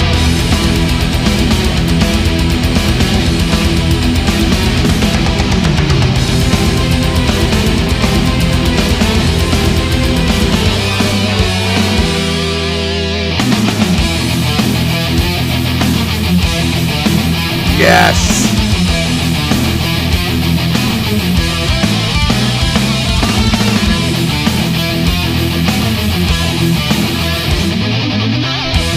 DJ Jules for the win, bitches.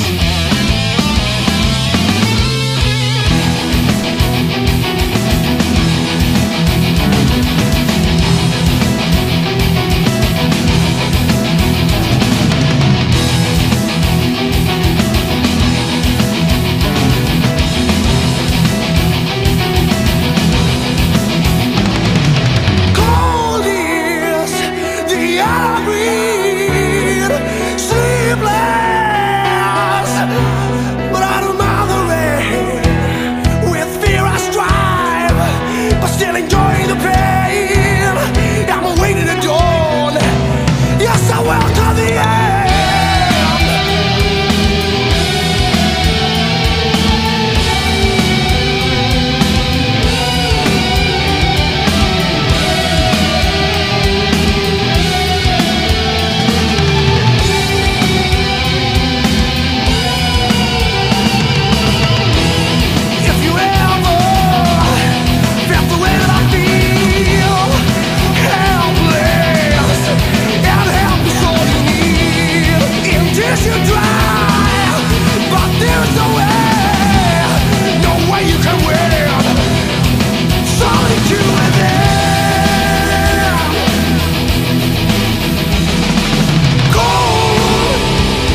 dokey. That was, what was that? Fear of Solitude? Wait. Yeah.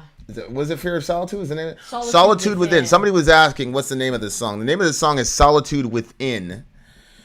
And this is my, well, we got one more song, but Jules, this was my favorite song that you selected, bro. Holy smokes. Yeah, this is a really good one. I guess this band is power metal, which is the genre of that band that we don't like. Yep. That we couldn't finish the song, but I don't know. This song is really good. It had like that. It still had a bit of that desperate sound to it. Yeah, BC was saying 2 chords. You know what? One of the things I love when we're at shows, and because we're so close to the band, is what do you call it? Showing you, like, look at their hands on the fretboard. Like, we saw Stain. No disrespect to Stain, because they were ridiculously really good live. We're gonna talk about that too in the show breakdown. Yeah. Did I tell you to tape that moment? Did I tell you? Yeah. Okay, so we've got that moment recorded, so it. it'll be there. You hate Dragon Force. No, I don't hate Dragon Force. I really like Dragon Force, actually. We did one song from them. We're not going to mention the name. There's a power metal band that we were supposed to review, but in our minds it was so horrible, we just stopped playing. We just stopped it. We just stopped the review, and we never published it. So there's that. We should have just done it though. What do you mean, published it? Yep. Nah, because I don't know. It would have been horrible, in my opinion. But to do that, there's a theme tonight. It's fear. Fear. Cold is the air that I breathe. Fear went through our heads. Sleepless, but I don't mind the rain. With fear I strive, but still enjoying the pain. I'm awaiting the dawn as I welcome the end. If you ever felt the way I feel, helpless, and help is all you need. In your tears you try, but there's no way you can win. Solitude within. What that line is, you're crying out for help because help is all you need. Right here, yeah, and help is all you need. Some guys can't catch a break, bro. I was driving down. There was this, homeless dude. Yeah. And putting out the sign or whatever, Mm-hmm. and somebody went to Chipotle and bought him like 2 whole meals, 2 sandwiches, everything. And then 2 Cokes and 2 bottles of water, and the guy was not at the place. Just his stuff was there. So dude stops in the middle of the street and puts all that shit for the guy, and then the Coke that he bought for the dude broke and shattered all over the place. I'm just like, that guy can't get a break, man. Holy shit. He must have. Did the person toss it? He must have stepped on it. Nah, he didn't toss it. He must have stepped on a cat or something, some shit in his past life or something. The guy was like, nah, nigga, you ain't getting no Coke, nigga. I'm like, yo, all the guy needed was some help, bro. So whatever. It's all good. I just thought, I don't know, I probably shouldn't laugh at that. It's pretty funny, but go ahead. It's pretty funny, but okay. Anyway. So this is Solitude. And what's he saying? I keep forgetting the title. What's the title again? Something about Solitude Within. Yeah.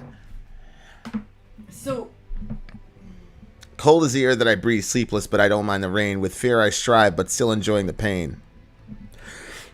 I'm awaiting the dawn as I welcome the end. If you've ever felt that the way that I feel, helpless, and help is all you need. In tears you try, but there's no way you can win. Solitude within. Cold, but I don't mind the rain. Fear of, and they won't tell you what he's afraid of. But then if you go down, his fear of being alone. When you go down, the fear that he's afraid of is being alone. Being alone again. So. All I ever wished for was a vengeance on solitude, and all I ever longed for was the presence of you. Yeah, so he wants vengeance on solitude, which is a brilliant way of saying, I hate being alone. You know what I'm saying? Yeah. So, which is, I love when people are able to do that. But yeah, man, like, well, I'm going to hold my thoughts. Go ahead. Well, being alone is a scary thing. You know, there's a reason why solitary confinement breaks so many people, because we're not meant to be alone. But what does he think he's talking relationally? No, I mean, I think it's that relational. Still, like, I think that some people are more okay to be alone, and it seems like other people, like, the companionship is paramount for them. It's very, very important. You can be alone, but Yeah. I don't think that you like to be alone as much as people might think. You're wrong. I love being alone until I met you. Well, that's what I'm talking about, like us. Yeah. Like, But if it weren't for you, you're the only other person on the planet. If it weren't for you, I would be very, very good at being alone. But now, because of you, I'm actually. I don't mean alone. No, I don't mean alone, relationship wise. Like, even if we weren't together and you lived here, I would still be like, hey, you know what I'm saying? Mm-hmm. Yeah, before you, I was much better at being alone than I am now. And I don't know if, that's a good or bad thing, but, you and I are so extreme about everything that, it's just one of those like, well, it's it's Vin and Sori, so here you go. Because we're just whatever. Well, if you have a big question, ask it and we'll answer it after the review. Being alone is awesome for a man. Like, we definitely need that time to decompress and all that, especially for a person who overthinks. Well, I don't think I overthink, but I have to think through a lot of the things that happen in a day. Like, yeah. I need that time to, like, think things through, because that's, like, debriefing and trying to figure shit out, I found is actually very, very helpful. And, it's something I was taught, like, when shit is going down, you have to stay, like, completely engaged in the moment, so that when you're, what the hell you're talking about when you're giving your after actions and all that shit. Mm-hmm.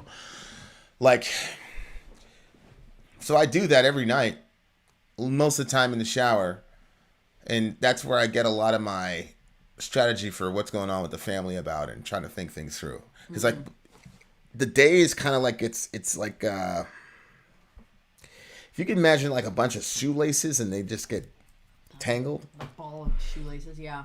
So that's what's happening. Like, in the shower, I'm, like, unraveling all that shit and trying to, like, straighten them out and say, okay, how did this happen, and all the rest of it. So, like, sense, yeah. Being alone has a lot of utility. But what I found was, in my previous relationship, I pretty much had to do everything myself. Mm-hmm.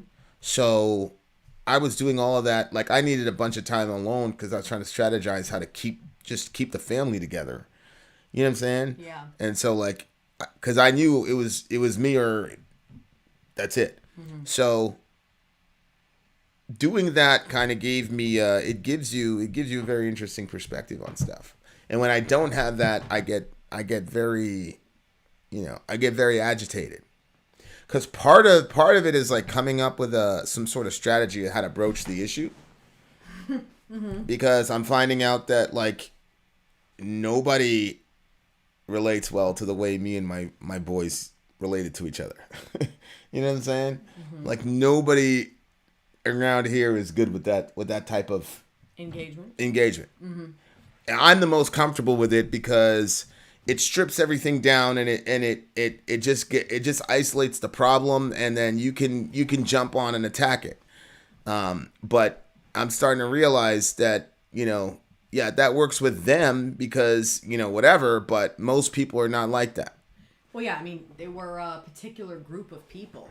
And if you find people, certain personalities are alike. I was thinking about this, like, how important it is for there to be different types of teachers, because one person can say something. Like, sometimes one of the kids is talking to me, I have no friggin' clue what they're saying, and then I have to ask the other kid to interpret for that one. Yep. So sometimes, and it's not always the same interpreter either.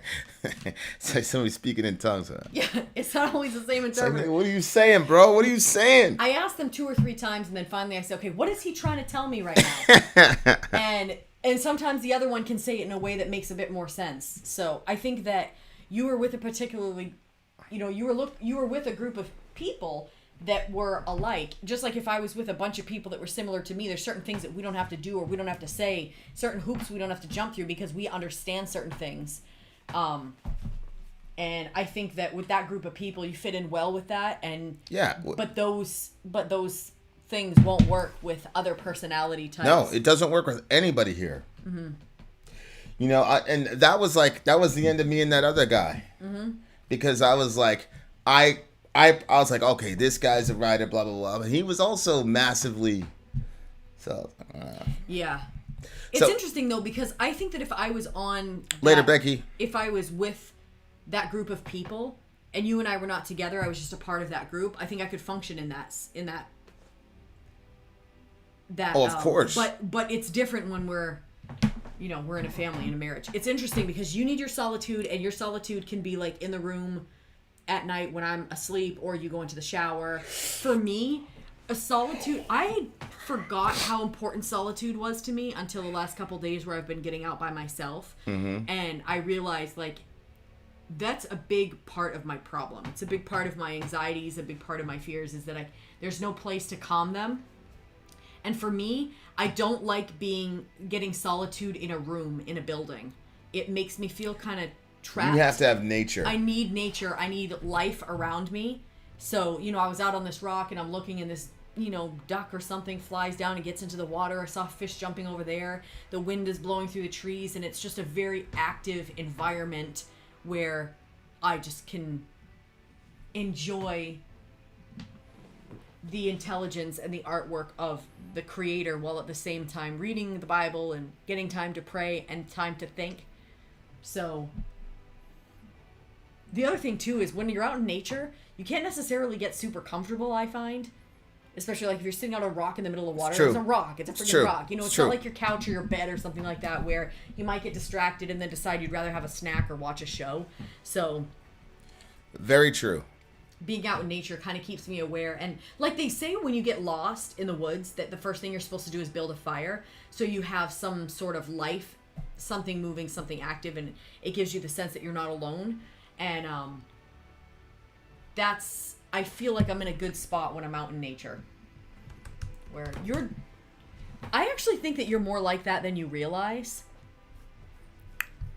You're probably right. And I think that if you... Like, sometimes I'm like, man, if I could snap my finger and put Vinny right here, and just him by himself, I could get you to really enjoy the environment. Everything was just perfect. But fear of being alone, again, I mean, fear is a major, major topic tonight. Fear of being alone, I think, makes people do ridiculous things. Why? I mean, people will get into bad relationships that they know are bad relationships because they don't want to be alone. People will stay in bad situations because they don't want to be alone. That is true.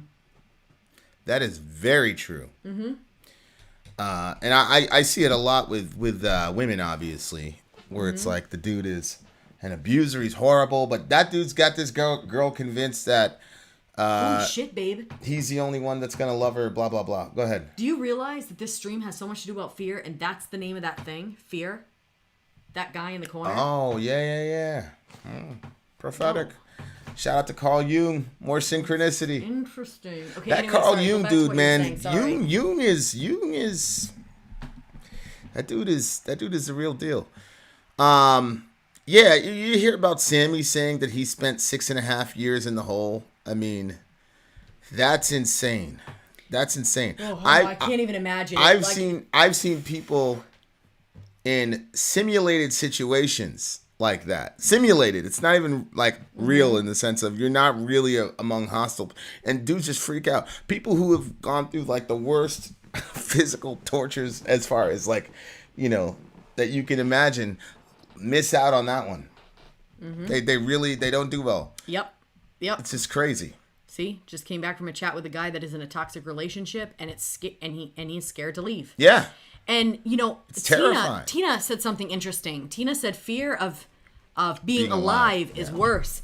And I don't think necessarily that that's correct, Tina, because if the thought of being alive is a fearful thing, which I can understand that. But if you thought that you were going to be alive and happily alive, surrounded by people that you love, I don't believe that you would wish to be dead. I think that being alive is not the actual fear. I think it's being alive in a circumstance that's so uncomfortable and tragic or lonely or whatever. I think that's that's the big thing. Yeah, I think there's a difference between living and existing. Yeah. Right? Yeah. And so what she's talking about seems to me to be more about existing, in which case, yeah, that's really... Have you ever felt that way? Cold, but I don't mind the rain. See, that's the thing. A lot of people circumstantially would be okay if there was somebody with them. Mm-hmm. And that's like one of the... If you don't understand the metal community, like, you have to be inside of it. Like, we were at that show, the Korn show. Yeah. And, like, obviously our section, it was the best section, obviously. Mm-hmm. Right? But, like, none of us knew each other, but there's, 10,000 people there. Mm-hmm. And it was crazy because it was rescheduled and everything. Mm-hmm. And then Jonathan's like, I can't believe we've been doing this for 27 years, yada, yada, yada. Get rid of this. Love you, buddy. Say hi to the people. Come in the way back. Say hi. Yeah, there's Ben Block Webb. Ben Webb. Tell Ben Webb to repent. Repent Go of ahead. What? Just of being Ben Webb. Go ahead. Hey guys, how are you guys doing? What else would I say? Say repent, Ben. Repent. Yeah, repent, Ben. Turn or burn. Oh my God. All right. Well, there you go. I'm not. That's my son. We've been doing. We've done like a total of like 4 hours of Bible in the last 48 hours. And what do you have? Turn or burn. Well, you said tell him to repent. Yeah, that's what he needs. Is he needs to be told he needs to be threatened with hell. That's what he needs. That's what I've taught all of you. All right. You told me to tell him to repent. You told me to say anything else. I was thinking we'll obeying your commandments. Obeying your commandments. All right. Get out of here. Tried. Okay. Love you, Also, buddy. Raul said hi, Dorian. Hi. Love you. Get out. Very cute. Thank you, Dorian. Go ahead. But hi, little Andrew. Korn is the first 4 albums stuck with me forever. Yeah. Saint Dorian the Baptist up in here. All right. Listen, Vlad, what you have to understand is that our family, you develop your own theology and stuff. So I'm not the hell guy. She could tell you, but her and Dorian, they love that shit. They love the fear thing. They love it. Don't project that on me. You can't say that you love it. I think that. So, like, if you look you at this don't song, love the fear thing? Stop. He says, if you ever felt the way that I feel helpless. Wait a minute. Where was the part where okay. Cold, but I don't mind the rain. Fear of, being alone. So I think that there's sometimes where you recognize that you're miserable, and so you either have to love it or it's going to destroy you. Yeah? So I don't know that it's necessarily love, or sometimes it's just a reaction to... a survival reaction. When he says he doesn't mind the rain?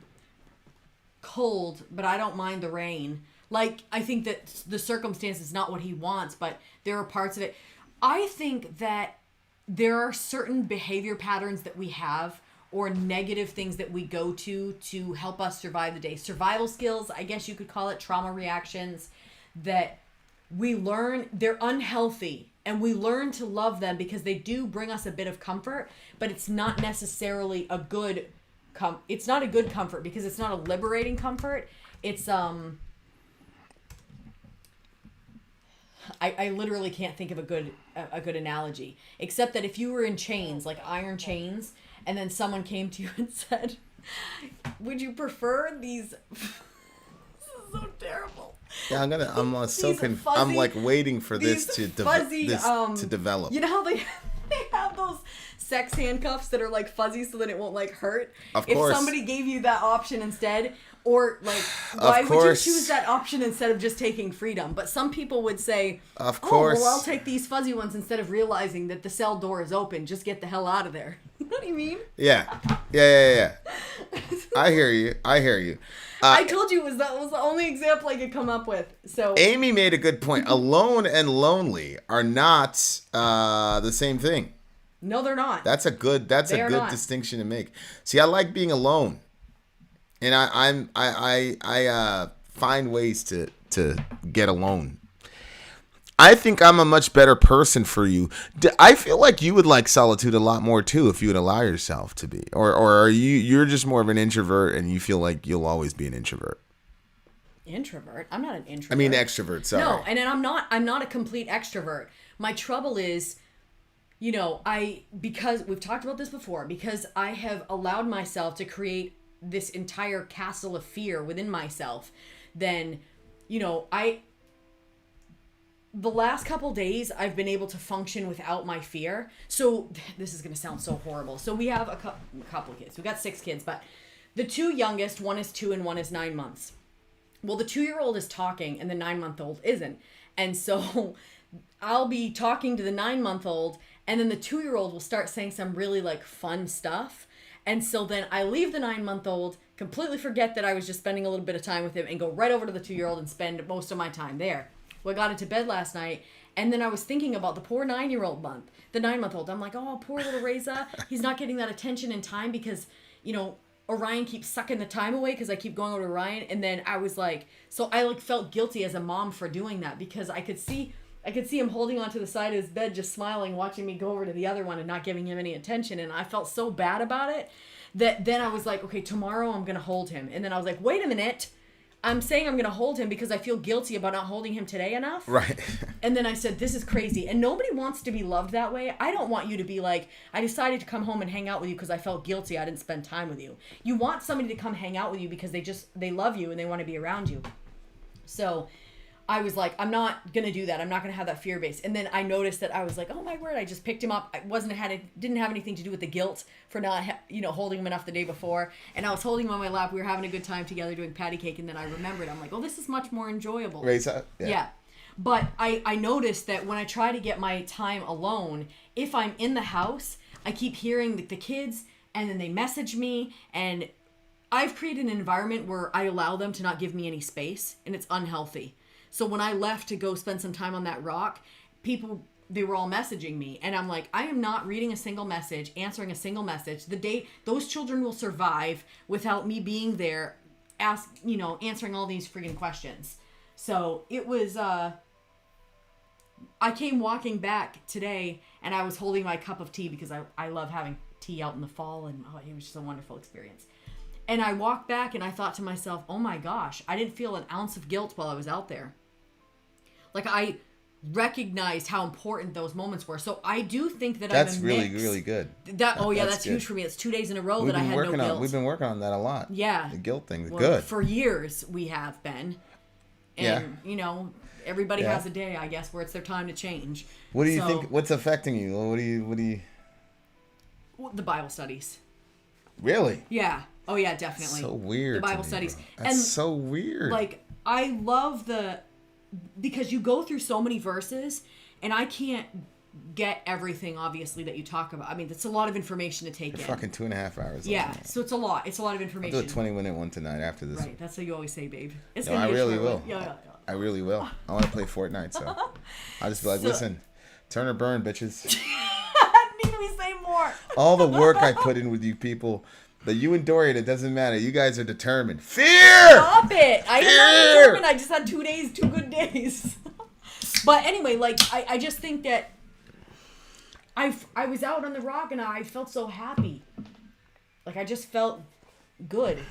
And circumstances weren't. There are certain circumstances in my life right now that they can't be changed. They are what they are. It's like, if your car gets crashed, terrible analogy, you're not going to uncrash it. It's crashed. I mean, that's it.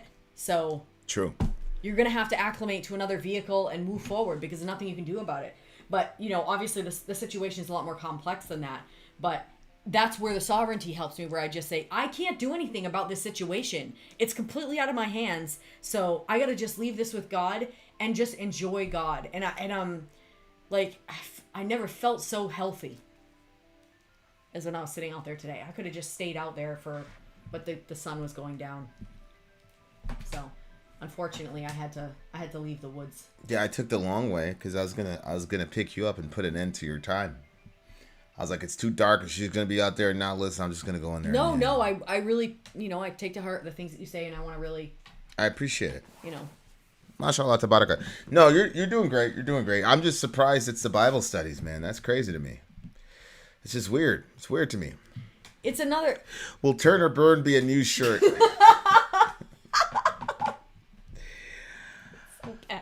I wouldn't have a, thing with Dorian doing one of these to Benji. I'll give a free one to Ben.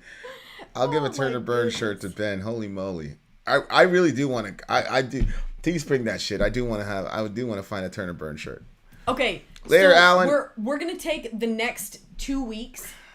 Send an email to vinandsori@gmail.com. Alan. And send us your t-shirt designs for a Turn or Burn t-shirt. Yeah, we need a Turn or Burn t-shirt contest. The best one that we see. Alan, email me, bro. The best one we see will get the shirt for free. So if your design is the one that lands on our Teespring, we will send you that shirt for free. And you'll be mentioned in the in the description of the shirt. Yeah, we'll put it in the description of the shirt.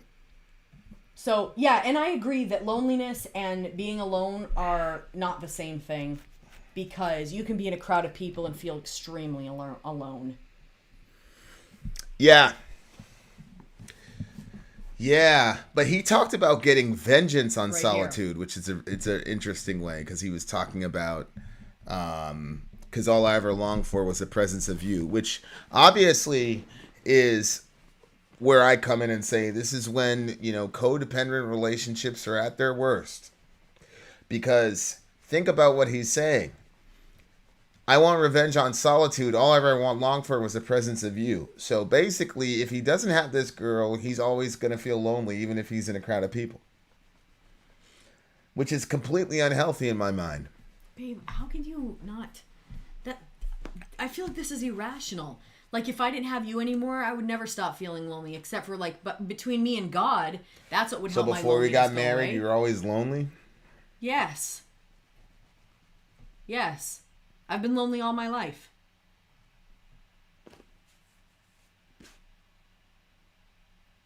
Why are you looking at me like that? I didn't know that.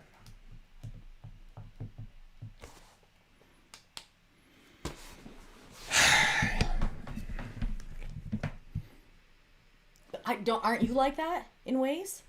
Well, I was gonna say that I don't think it's healthy, but it's true.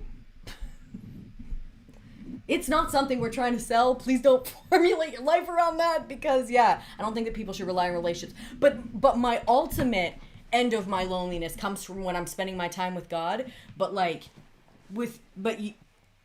it didn't matter where I was. I always felt that until I got around you. Even when we were just friends, that it eased that. That's why every time you would move, that's one of the reasons why whenever you would move, it was hard. I did it for my country. You did it for your own reasons and for your country. You're cute. Okay, well, I'm here. All right, what do you get the song? This is a 10 for me. I agree. Yeah, I really love... This is my favorite song. What happened? Look. Hugger, you oaf.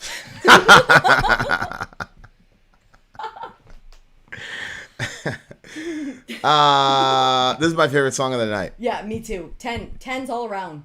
10s all around, bitches. Really, really good song. Solitude Julian, good pick. Very, very good discussion.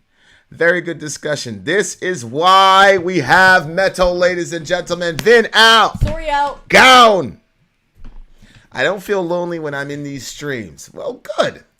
Excelente.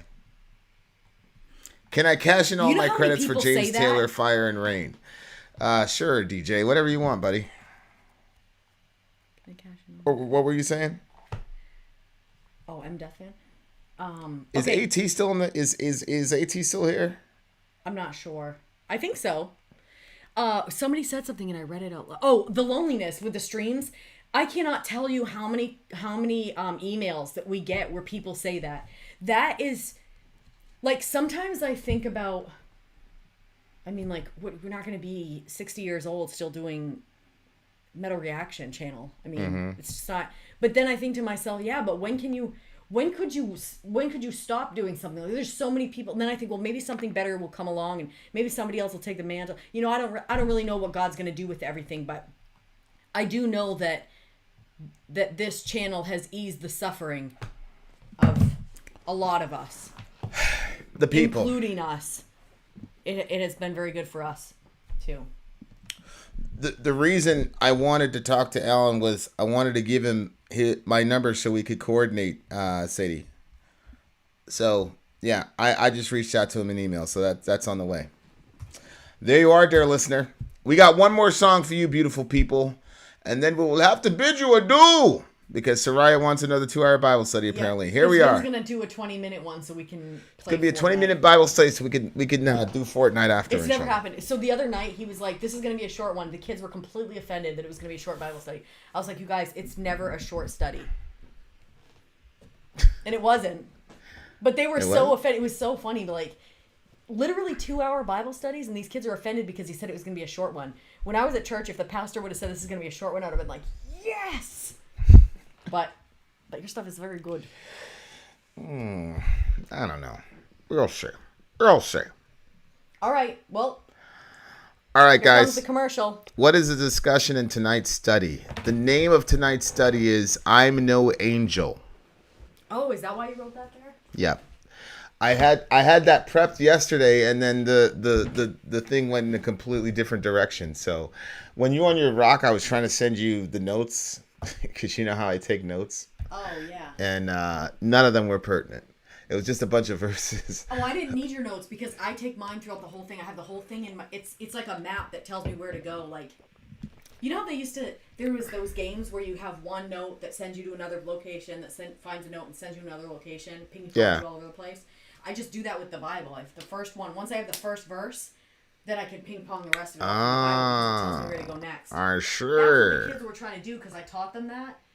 And then you had us going all over the place, and that's when Zoe was getting frustrated because she wanted to do it and she couldn't. Nishayar, or however it is. I don't know how to pronounce that band, but I freaking love that band, bro. And I love whoever introduced me to that band. I don't know who you are, but thank you. When are you going to bring back the Bible Boogies? Am I ever going to get an invite? You didn't get an invite? You, Sean? That's no question, bro. It's obvious you come to the Bible Boogies. I don't think there's much interest in the Bible Boogies, so I kind of like, I put it on pause for a year and a half. I still have my BB chat, but yeah. I don't know how you spell that band name, bro, but this is the band right there. Nishayar is the best that I can do to pronounce it. Hey, and damn, it's unbelievable. Unbelievable band. What's up? What's this? He wants to say hi. All right, come in, Ya Rasulullah. Hi, what's up, Sean, and the rest of the channel. Come back here so we can see you. Would you say hi to This Sean? shirt. This is exactly what happens when we talk to him. I'm thinking. Yeah. And I'll be like, answer me, damn it! I'll just sit there and look at me. Your mouth open. Mouth breather. Mouth breather.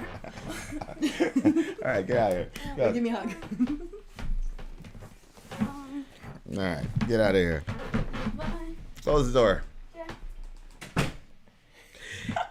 Kids are a blast, man. They really, really are. So I asked him. He said he's fine with telling that story. Matter of fact, he started smiling. So when I was pregnant with Orion, just 2 years ago, almost 3 years ago now, he's like, I told Johan, I said, you got to start picking up after yourself. I'm like, imagine this baby in my belly right now could tattle on you and tell that you're leaving messes all over the place. Like, how terrible would that be? And he like just kind of like gave me that I'm thinking look. And then, so like a couple days ago, I hear Orion again. He's 2 years old. He was yelling from down the stairs, "Mommy! Mommy!" I came around. I poked my head around. I said, "There's got to be something wrong because I've never heard him yell like that from downstairs for me." I poked my head around. I said, "What? What?" He said, "Johan, make a mess. Johan, make a mess." And then Johan comes around and stands behind him looking guilty. I said, "Wait, is he saying that you made a mess?" And he said, "Yeah." I said, "Okay, so you made a mess. Did you clean it up?" And then he started going into this big explanation. And I was like, okay, you know what? Just clean up the mess. And the way that Orion was looking at him was like, there, you're going to pay for that. And I was laughing so hard because I'm like, and then I told him yesterday, I said, Johan, it happened. I told you when that baby was in my womb that he'd end up tattling on you if you don't start handling your business. He doesn't like that shit. that like he's like you because you're like that. You're like OCD about the cleanliness. Yeah, and if you notice, he never got really messy with his food when he was eating. It was like not like all Reza though. It'll be all over the place. Oh yeah, it's the same thing. Like Johan, I mean, Orion never like took off his diaper and played in his poop and rolled around in it in the pack. He never did that. Reza though. It happened once with Orion, but it wasn't like that. He was sick like, though. He blew you up. You could tell that. Well, no, I think just... he took his diaper off, but he was not a fan of what happened. Like he was telling me as soon as I walked in, Reza was like, he took that thing off. It was awful. It was so disgusting. We spell it with a J. Yeah, baby. Oh my gosh. Yeah. Yeah, see? he wanted to come up. He's like, can I come up and say hi to Overshadow Sean? Yeah. No, first he said, can you just say hi to Overshadow for me? I'm like, just come up. Why does he like Overshadow so much? I have no idea. I think. Well, Sean, that's his favorite. Maybe I had to do that. That's his favorite. Johan is Overshadow's favorite. Oh, yeah, but does Johan know that? I don't know, but Overshadow seems to be Johan's favorite. Yeah. See, we talk about you guys all the time. Like I don't think there's one Bible study we haven't mentioned somebody in the village or whatever. You know, Ben will get brought up tonight, I'm sure. 100%. No, we're not done. We got one more left. It's Johan with a J. We got one more song left for you bitches. I can't wait to never have kids. Yeah, that's tragic, bro. Yeah. It's one of the best experiences ever. Best experiences ever as kids, bro. Yeah. And literally, I never met a single person in my life that said, I wished I would have not had so many kids once they're older. Change your light. Make it white. Poop. Yes, Ray Phoenix. Nothing but poop. Okay, guys. This should be interesting. We got one more song for you guys. We got the commercial. Then go. Maybe you turn down the intensity. Okay, guys. One more commercial. I'm Vin. I'm sorry. If you would like to get your song reviewed, dear listener, there's the filthy capitalist option. As Sori says, 125 gets you straight to the head of the line. You don't have to be a part of the alliance. You don't have to be part of the group. Wait a minute. And the biggest thing is you don't have to wait. You hop, skip, and jump right in front of everybody. 125 gets you there. You do that 3 times, and you get mashed down to the $75 rate for perpetuity. Yes! Also, there is a band review option. So if you've got a band and you're trying to get your band some exposure, hit me up at insori@gmail.com, and I'll show you the details about how to pull that off. You can also jump on Patreon, and there is a option on the tiers to be able to get your band reviewed. Obviously, we can't lie to you, so we can't guarantee a positive review. Get what you get. It's just rubbish. Rubbish. Rubbish. That's British for garbage. My favorite is a community option. $1 at the gate gets you in a Patreon. You get to join an alliance. The alliance joins their points together, and that helps determine what songs that we do. The alliances hang out on Discord. Message me on Patreon to get the link. And they do all kinds of other cool things. They do Minecraft, Dungeons and Dragons. Yeah. It's really a community within the community. Anybody can go in the village, facebook.com/Vin and Sori. There's 160,000+ people on the channel. What's cool about the Discord is that it offers a real opportunity for community connection, friendship, that type of thing. And it's on Discord, so if you're not a Facebook person, it's for you. You start off at $1. Right. Plus you get exclusives. Sori and I are working on a song. So the first 15 seconds of that was on Patreon. Also, at $15 tier and above, when we actually debut the video, they're going to be there live with us. There you are, dear listener. Buy our merch. Buy our merch, indeed. A child shall lead them. Yeah, so here we are yet again for our DJ stream for Julian. Well, Jules, as Vinny put down there. Big homie Jules. Yeah, that's him in the corner. Check him out. With That's him in the super cool corner. cane hat and That's him in the throne. spotlight. He has chosen the 4 songs that we'll listen to tonight. He has dictated the list, the order of the list, and the conversation, and even tells us what we have to say after each song. Tells us how to rate them. Just kidding. No, we still. I was rate gonna it. say he doesn't tell us how to rate. What are you talking about? This is the last song for his DJ stream. We're doing ISIS Ghost Key. If you're interested in doing a DJ stream with us, it's very simple. Send us an email at Vin and Sori, vinandsori@gmail.com. Links for a lot of our stuff is in the description of our video, so you can check us out there. And hop on Patreon if you're looking for ways to meet other people. I've never heard that one before. Hop on Patreon if you're looking for ways to meet other people. Yeah, people I think that there are like metal, other that's apps. exactly what I would do. Yeah. For sure. It's $1 a month. I mean, we spend so much on entertainment. $1 a month, and then that gets you into Discord. Again, if you can't afford the $1 a month, but you are suffering from the effects of COVID and being stuck inside, send us an email, vinandsori@gmail.com, and put "help me" in capital letters as the description. There you are. We'll easily find you. And this We'll find a way to get you some company. is for our sister Lisa Fernandez, who is What's up, currently Lisa? working on her master's. Ooh. That ain't no small thing. Speaking of masters, this is ISIS. The name of this song is Ghost Key. Ghost Key. This is a lyric video. Pay attention, guys. Key. ISIS Ghost Key. We all Christians, so we have been prepared Yep. to listen to this craziness. Let's go.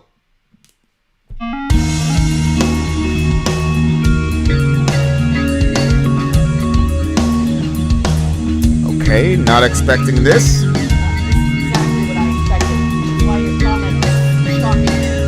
The team of Christians who prepared for this.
That was Ghost Key basically saying, Vin, you said that Evergrey was the song of the night. Hold our beer. I really, really like that song. I loved the chill. I like it when there's a little oasis in the midst of the junk. I really do. And I think a lot of bands like would probably do it more often, but it's kind of risky because sometimes bands try to pull it off and they don't, and you can tell that they're trying too hard or whatnot. But this time, it actually worked, and I thoroughly enjoyed it. It was a real good vibe song, but it doesn't seem to me like you enjoyed it much.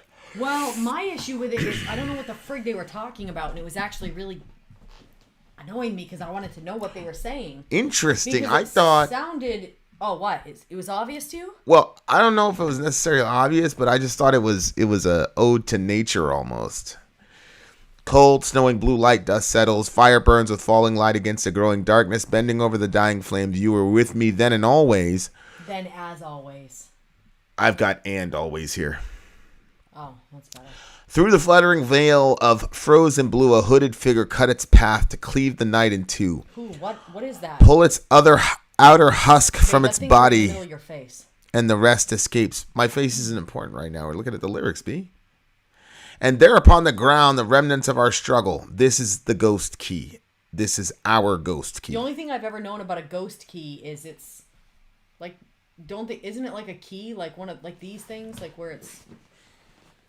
All I see, I googled ghost key. The only thing that I see, They've got a weird little thing. They're much bigger than this. This is obviously just small. the only thing I see about a ghost key is when you type a letter on a keyboard and it doesn't appear. Okay, well that's not it. How do you know?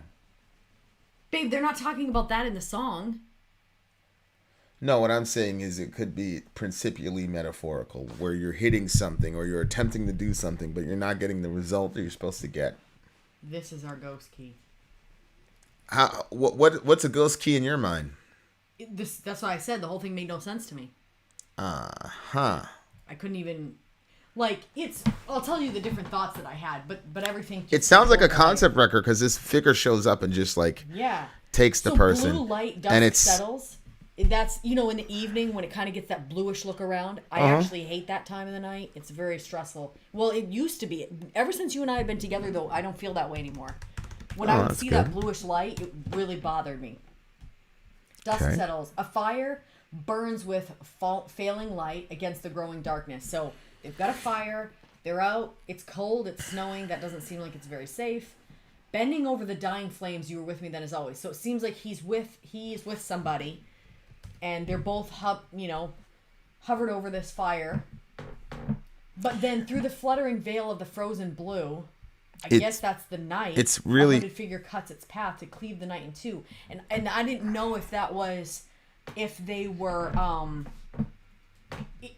if the hooded figure was, like the moment right before, like you have night.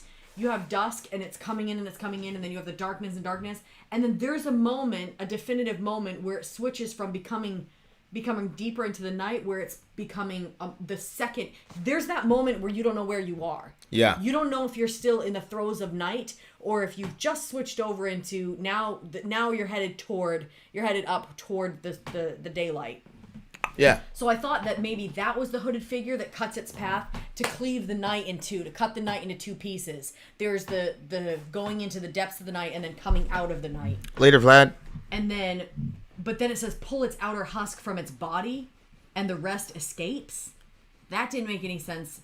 And there upon the ground, the remnants of our struggle. That didn't make any sense either, because I thought maybe it was like when the sun comes up, that on the ground is like the remnants of their night there. Maybe it was their struggle to survive when it was so cold and the fire was going out.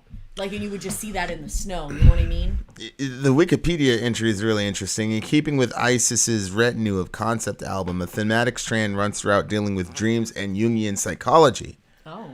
Critical appraisal is largely positive, yada, yada, yada, yada. Finest album, yada. So lyrically, it's a concept record, which I assumed it would be. Mm-hmm. So I think, I don't know, maybe this guy had some dreams, and if you're a Jung follower, you're gonna put a lot of emphasis on dreams and their importance. If you're a Jung person, So that sets a lot of context. I think that this is a record. This is a concept album, and so because it's a concept album, if you're catching a song, you're catching it in the middle of something. The song right before it was called Hall of the Dead, and the song after it is called Something of the Lost or something like that. So it's dealing with nature, and there's a bad guy. Is Hall of the Dead. The second one is the one Hand of the Host. Hand of the Host. Yeah. So it just looks like it's a concept record. So you're not gonna necessarily get the full meaning of the song because it's in the midst of something. But I still think though there is a lot you can get out of it. Oh my gosh. What? This says this song is about two people freezing to death. You think that's what it could be? It could be because Sadie was saying that it sounded like the winter, like a winter night. It sounds like they're talking about winter's night. Which makes sense. Fire burns, fading light against a growing darkness. And then through the fluttering veil of frozen blue, a hooded figure cuts its path to cleave the night in two. That would be the Grim Reaper, right? See what I'm saying? Yeah. And then pull out her husband's body, the rest escapes. What the hell? You think that's their soul? Yeah. That's kind of like a Gnostic idea of the soul, that it's trapped. And there upon the ground. It's trapped in the body. Of our struggle. Yeah, which would be, them two, their bodies. And then this is a ghost key because it's the key to your becoming a ghost is death, obviously, or the freezing of the whatever, right? If you freeze to death, then that's your key to becoming a ghost. So there you go. I mean, good night. Oh, what an encouraging song to end the night on. That's a brilliant. Well, it's one of those. It's a dichotomy of nature, though, because there is something beautiful about, like, if there's like a blizzard and the entire place is especially sometimes when this has only happened to me once or twice, but there'll be a blizzard, like 5 inches of snow, and then there'll be a light rain, but then the rain freezes.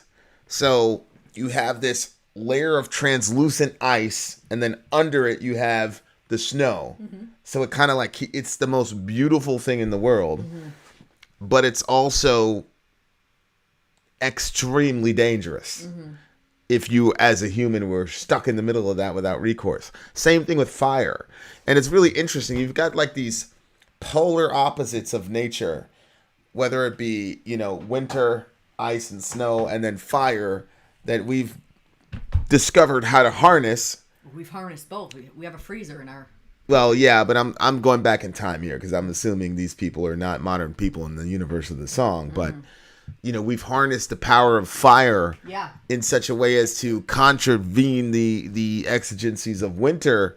But in this particular situation, if the theory's right, and I think it's true, they lost and they ended up dead. But it's a brilliant way to look at it. The frozen blue, all that jazz. And then, rest in peace. Holy moly. I remember the first time my older brother described, and of course my brother was like God to me. So I was like, oh shit. But he was, he still is. For sure. That's why we were fighting. I think I was like, yo, just get Junior on the phone. Yeah. He didn't want any parts of it either. No, I know. Yeah. I was about to say something. I ain't gonna do that. Let's move this along. I ain't gonna do that. This is our ghost key. Damn. So there it is. They so he was telling me like, you just lay down and then like you get really, really tired and then you go to sleep. Mm-hmm. And then you never wake up. I'm like, holy shit. Heard a bunch of times. He's like, it's really not that bad or whatever. And I was like, how do you know? I feel like it is that bad until it becomes not that bad. Like the feeling of your body starting to freeze, like the pain that it feels when it's in that in-between point. Remember that time? Oh my gosh. I went for that run and I didn't have my gloves. And I was like, I'm gonna do this too. I was trying to get back to my 6:15 averages on miles. In the winter, it was friggin' freezing. And in Maine, when it's very, very, very, very It's cold pretty and the bad. wind is blowing, Yeah. it'll like dry you out and freeze you at the same time. It's the worst feeling. Your face feels like it's like cracking. It's awful. It's not a good You're always feeling. bleeding. Your lips. Your lips will bleed. Yeah, your you hands come will home and you're bleed. like, you got a bloody lip, and I like, oh, I got a bloody lip. You've had a bloody lip. That's Oh, why yeah. I know. Your lips don't dry out like mine do, though. No. I always look. I'm like, why? How is it that you're better in the summer and winter? Oh no. My superior genetics. The original man. Yeah, I realized I love nature, but I don't like the extremes of nature unless I'm in the warmth or like in a safe place watching it. So yeah, I had because I had an injury, so I wasn't able to run. So like at the height of my, well, I was prepping to go out, but I was averaging like a 6:12 over 2.5 miles, but I had fell off the wagon. So I was going back, so I was looking at my clocks and they were horrible. They were like 7 something, whatever. And I was so freaking angry. I was mad at my body. So we had gone to a movie that day. You probably don't remember. We had gone to a movie earlier. I think it was like one of those it was God's Not Dead Part 9 or some shit like that. Those people are gonna be like Fast and the Furious, bro. That niggas be coming out with some shit like every year. Right. And then at the end of it, they always tell you, text your friends at the end. God's tell them not all dead. that God's not So dead. me and JB did that shit. Fuck that. Fuck you, Jeremy Brown. But me and JB did that shit. And we watched it. We watched it together. You were texting me because you're like, oh, the girl had a midriff or some shit like that, so you weren't gonna watch the movie. I was like, yo, this is corny as hell. This girl, something wrong with her. But anyway, so we all texted everybody at the end. God's not dead. It was very, very inspiring. It's such a terrible movie, bro. I kind of liked them. The first one was such a bad movie. them. They were bad? The atheist guy. They portrayed corny a little they bit, portrayed the atheist guy like in such an unfair like. Oh, you know what? I haven't seen those since we've had the channel, so Yeah. probably if I watched them again, I'd probably be offended. Yeah. I think we would be like the way they portrayed atheists, like Yeah. no nuance. No nothing, just regular whatever. Then the guy gets hit and he gets saved as he's dying. But I don't care. I was like, yeah. So I texted everybody. God's not dead. There you go. That wasn't the day I showed up and your hands were on fire. No. I don't even know. how you I got don't even there. know I was talking about that. But yeah, I was like, yo, I'm gonna get back to 6:12. Fuck this. So I'm out there running, and my hands started getting all cold and shit. And I was like, this is uncomfortable. But you know how I am. It's like, you got to push through discomfort, blah, blah, blah, blah. And what was I'm not crazy like that. I was start thinking about ice crystals forming. in my muscles. halfway through, I stopped feeling it. And I said, great, excellent. So I didn't feel anything. I was like, okay, great. So I'm running. I didn't feel anything. I was like, excellent. Yeah, I figured it out. I'm a tough guy. It's all in the mind, blah, blah, blah, blah. No, you thought that? Oh, yeah.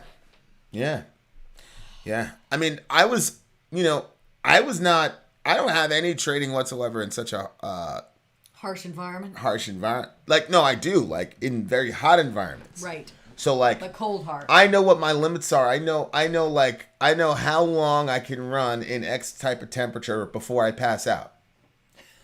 No, I'm serious. I know. You're like Like, one of those things. No, it wasn't one of those things. Like everybody is like, we're just gonna go till you go unconscious. Like dead serious.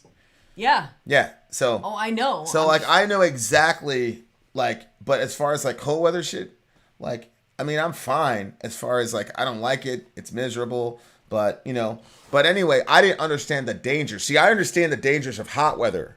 Mm-hmm. Obviously you have to stay hydrated. You have to stay mega hydrated. That's a big thing. Yeah. And you have to make sure you have to do your breath control. 33 last 30 kids minutes last year died in Florida from heat. The last 30 seconds, like when you're really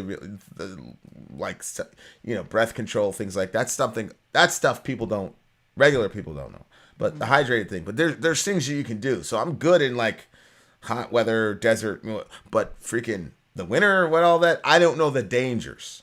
This explains why the air conditioner in this room doesn't Yeah. mean to you what it means to me. Yeah, the air conditioner in the room, like, it's just, well, you learn the difference between discomfort, pain, and an injury. Mm-hmm. Those are not the same thing. Mm-hmm. And so I was just looking at it as, this is discomfort. Then it was, this is pain, but I never thought this is an injury. You see what I'm saying? Oh, yeah, yeah. So then I get inside and I'm like, as I started to get warm, it was weird. My hand started to feel cold again. Oh my God. It's weird. And then my hand was cold, and I was like, oh, I'll speed this up. I go to the faucet, and I turn the faucet on as hot as it possibly can go, and I put my hands in. Holy shit. I felt like I had dipped my hand in gasoline and set it on fire, bro. I've never heard you make that sound. That was so... So I showed up to his house because I was his nanny at the time. I show up, and I hear him upstairs yelling. It hurts so badly. And I'm like, what's happening? I'm pretty sure that's the same day Zoe's eye thing happened, isn't it? No. It's not? It was 2 different days. Completely different days. Okay, well, anyway, I went up there. Goth mom's like, hell no, Vin. Well, you should have been there, GM. Then I wouldn't have been in that situation. I said, what are you doing? Don't tell me. Then that's when I realized he put it under hot water. I'm like, no, you're supposed to have it under cold water, and you slowly... But there's no telling him at that point. I mean, what good is it going to do? Yeah, there really was. And I don't care. I don't care. It was the saddest thing. I felt so bad for you. I don't care how hard of a dude you think you are. Like, I know dudes that'll probably be able to handle that situation. Up like this. You kept putting them up. Yeah. And then you would put them down, and then you put them back up. Oh, I felt It was so fucking. bad. It was hard. Like, oh Then the my worst gosh. thing you kept saying was, "Yeah, my dad had this, and he can't get his feelings back in his hands or the tips of his fingers or some I don't shit." know why I told you that. That went on for half of a year, bro. Like half a year, I could not feel the tips of my fingers. I was certain. I was like, I had My really father lost it forever. Because Yeah. he worked outside for so long. I was certain I had completely damaged. The nerve endings. Yeah. I was like, yeah, but yeah, I'm completely useless outside, bro. But you didn't die though. Huh? I said, but you didn't die though. Yeah, I didn't die. I didn't die, but it was weird, man. Oh, I was so frustrated because I was thinking, had I left my house 10 minutes sooner, I would have gotten there for when you were getting back, and I would have told you, make sure you put it in cold water, blah, blah, blah. See, you wouldn't have, because I wouldn't even have talked about it. I'd have just went straight upstairs. Yeah, but you would have come in without gloves, and I would have seen that. Yeah, if you would have caught it, yeah, maybe. And I would have told you, fine, but make sure that you put that under cold water. You shouldn't have gone out like that. Yeah, she says I'm lucky I didn't lose him. Yeah. I could teach you, Vin. I was border patrol to Russia. Yeah. Yikes. Yeah, for sure. Anyway, this song was pretty cool, like, as far as the sound. Well, it's not that bad. Kai was playing ice hockey as a kid, and that shit happened to him. That's crazy. Go ahead.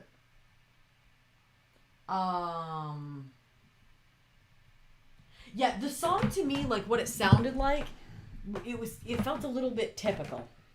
Really? Like it started out like different, and then it kind of went back into like a normal sort of sound.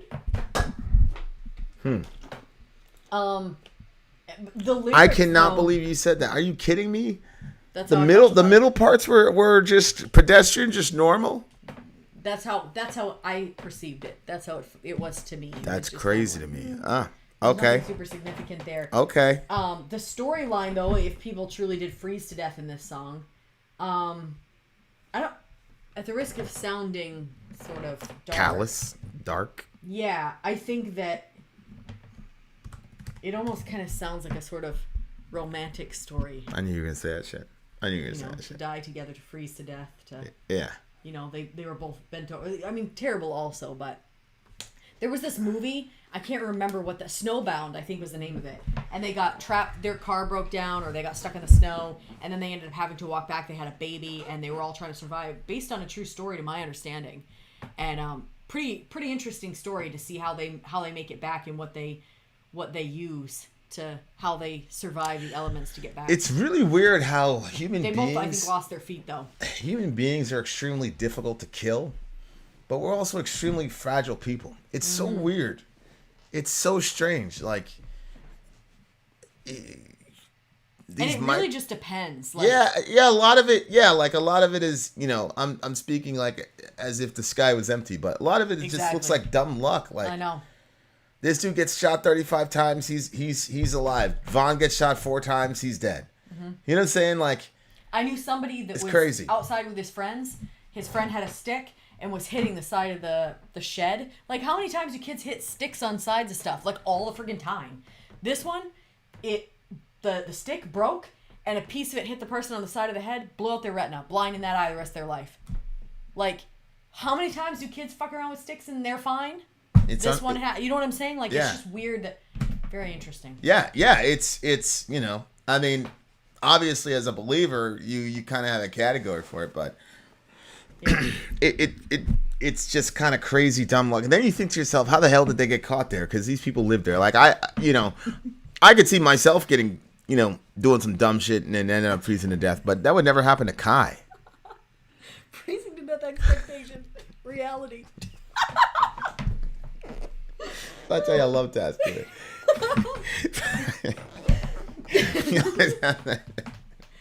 Because it's true. You were I knew you were gonna romanticize that shit, and then he did it perfectly. Yes. Look at the girl.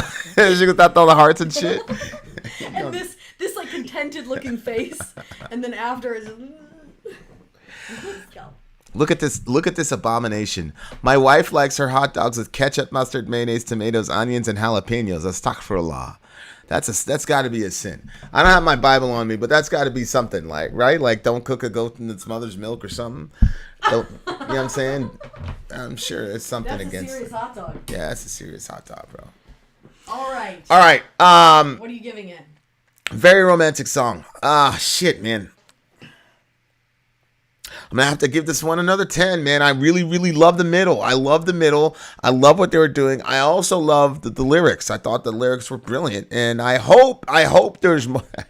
I hope there's more ISIS coming down the pike because this band truly intrigues me. Go ahead. 8.3. 8.3. Soraya is insane. And that was because the romance of the lyrics. Amy goes, it's cryogenic. It's love forever. Yeah, forever. Do you believe in freezing after love? That was terrible. All right, there you are, dear listener. Vin out. Sori out. Gone. Shout out to DJ Jules. Is he even still here? Oh, he is. Hey, of course, DJ Jules. Good. Yeah, I am tapping out. Thank you for the stream. Good selections. Good night, Julian. DJ Jules. Jules, you did a great job, buddy. You did a really, really good job. Vin, I've got a burning question on my mind. Do you believe in the perpetual virginity of Mary, or is it possible that Jesus' brothers were conceived naturally by her and Joseph? We're not Roman Catholics, so I don't believe in the perpetual virginity of the Blessed Mother. I do have a very, very high regard for her. Baby, am I muted? Because mic is off, but I'm like right in front of it. I've got a very high regard for the Blessed Mother, as the scripture says we should, but the same scripture that says, because she said, from now on, everybody will call me blessed. Mm-hmm. So that's why I call her the Blessed Mother. Mary ain't... Seriously? Wow. Mary ain't some little thing. She's a big deal. But the perpetual virginity stuff, to me, seems more of a Gnostic-influenced ideology than a Christian one. Mm-hmm. So, like, one of the first ones was they had Jesus basically phasing out of Mary's womb because, Gnostics didn't believe in Jesus's actual physical body, so he kind of phased out of her womb and all the rest of it. And, who says that? Well, there was the earliest story about Mary and her perpetual virginity and all the rest of it. Okay. I mean, look, they say the woman in what do you call it? Revelation 12, she was crying out with birth pains and all that. Yeah. They're saying it's Mary. They're saying that that's Mary, which of course still doesn't work because a woman is crying out in birth pains, and birth pains are a feature of the curse. But since Mary didn't have original sin in Catholic theology, why would she be crying? Yeah. Right? So, anyway, I don't know. Joseph, so you're saying God knocked you up, and then Mary says, "Sure." Oh my gosh. Oh my goodness gracious. Yeah. So I believe that Mary. She was a woman. She was a woman of her time. She had desires just like everybody else, and it's a beautiful thing. I think that's a tragedy to me about the Catholic understanding of Mary, is that it's called the Holy Family, Mary, Joseph, and Jesus. That picture, the nativity scene, it's called the Holy Family, but they're not functioning like a healthy family if that's not happening. Mm-hmm. As a matter of fact, there's an explicit New Testament injunction against celibacy for religious reasons while you're married. 1 Corinthians 7. That's, the one that gets abused by all the crazy misogynists all over the place. The context of that passage was people were abstaining from sex because they were being spiritual. And Paul says, that's a dumb idea, bro. So if Mary were to be a perpetual virgin while she was married, she'd be in complete violation of Scripture. And, it's... I just think it's sad that because... Scripture wasn't written yet. What Scripture wasn't written yet? The verse you were just talking about. It wasn't written at the time when Mary was... Well, no, but the principle was still true. The fact that Paul had scripturated it, just like, thou shalt not kill was still an active law that everybody knew because Cain clearly, you see what I'm saying? No, I hear what you're saying. So like, to me, it's like a tragic thing. Like, say, and then you've got, there's so much that could be done for the family because families are so hard to run. It would have been really cool, to have an actual real family to look at as a prototypical family. Mm-hmm. But, Oh, that's true, yeah. But because they, and again, I honestly, I truly believe it was a Gnostic influence more than anything else. This whole, non-physicalism and this idea that if you don't have sex, you're supposedly more spiritual than everybody else, which is ridiculous. Because the first commandment was to have sex, be fruitful and multiply. So, and the other thing too is that the Bible explicitly states that he had brothers and sisters. Right, and like I've heard it uses said before, the Greek term is adelphos, and that's the vast majority of the time it's used in the Greek. It's talking about actual brothers or sisters. I heard people say that means cousin. They didn't have the word for cousin, and so they had, but it says that John the Baptist was the cousin. It uses the word cousin there. Well, yeah. Well, again, I don't know about in the Greek though. Yeah, you gotta go. Yeah. So adelphos is the term, and the other thing is it says that he didn't touch her until. Yeah, that's the second one I was going to bring up. The Greek injunction is helos hu, until, and Jerry Matitix made the argument that helos hu doesn't necessarily mean that something follows after it. So, for example, when Jesus says, "Behold, I'm with you always, even until the end of the age." Yeah. It's the same word, until. So does that mean Jesus is not going to be with you after the end of the age? Oh, I see. So yeah. Actually, no. So that's the standard response, and the argument is, that's helos means until, but when the Greek construction is helos hu, it's always 100% of the time talking about the cessation of that activity and then something new in the New Testament. So it's a very... Oh, I see what you're saying. Yeah, okay. It's a very nuanced argument that only like 4 people are going to understand the significance of, but that was enough for me because it's true. That exact construction, helos hu, always has a change of state afterwards. Whereas the who is missing from I'm with you until the end of the age. So that's how you'd say it's different. So when Eric brought that up to Gary Matitix, done. There was like a non-response. It was just Matitix is very good at throwing dust in the air and not addressing stuff, but it was clear that he wasn't prepared for that. So that's my. The other thing too is it doesn't seem like it would fit God's pattern, like you said about the like you just said it's within God's character to say like you shouldn't withhold sex from your partner. For religious reasons to become more holy or whatever. Yeah. And the Bible's against I feel like that would be a really big ask for Joseph.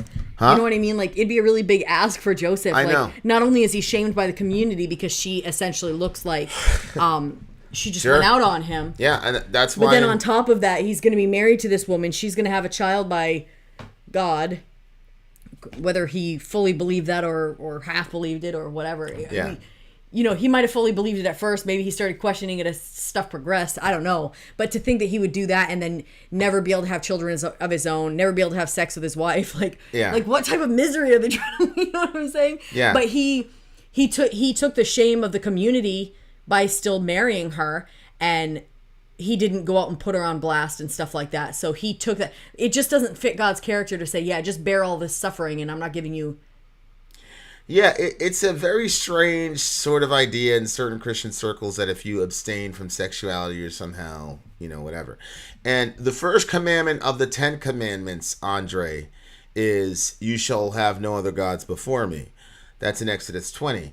But there's a commandment in Genesis chapter 1 where it says God bless them, and then in the imperative voice, which means it's a command, God says, be fruitful and multiply, fill the earth and subdue it. That's the first thing God commanded us to do, was be fruitful and multiply. So to imagine that sex is somehow not holy and that you're especially holy if you're not having sex, I think is the problem, because Roman Catholics are trying to protect Mary's holiness, and I don't think you need to.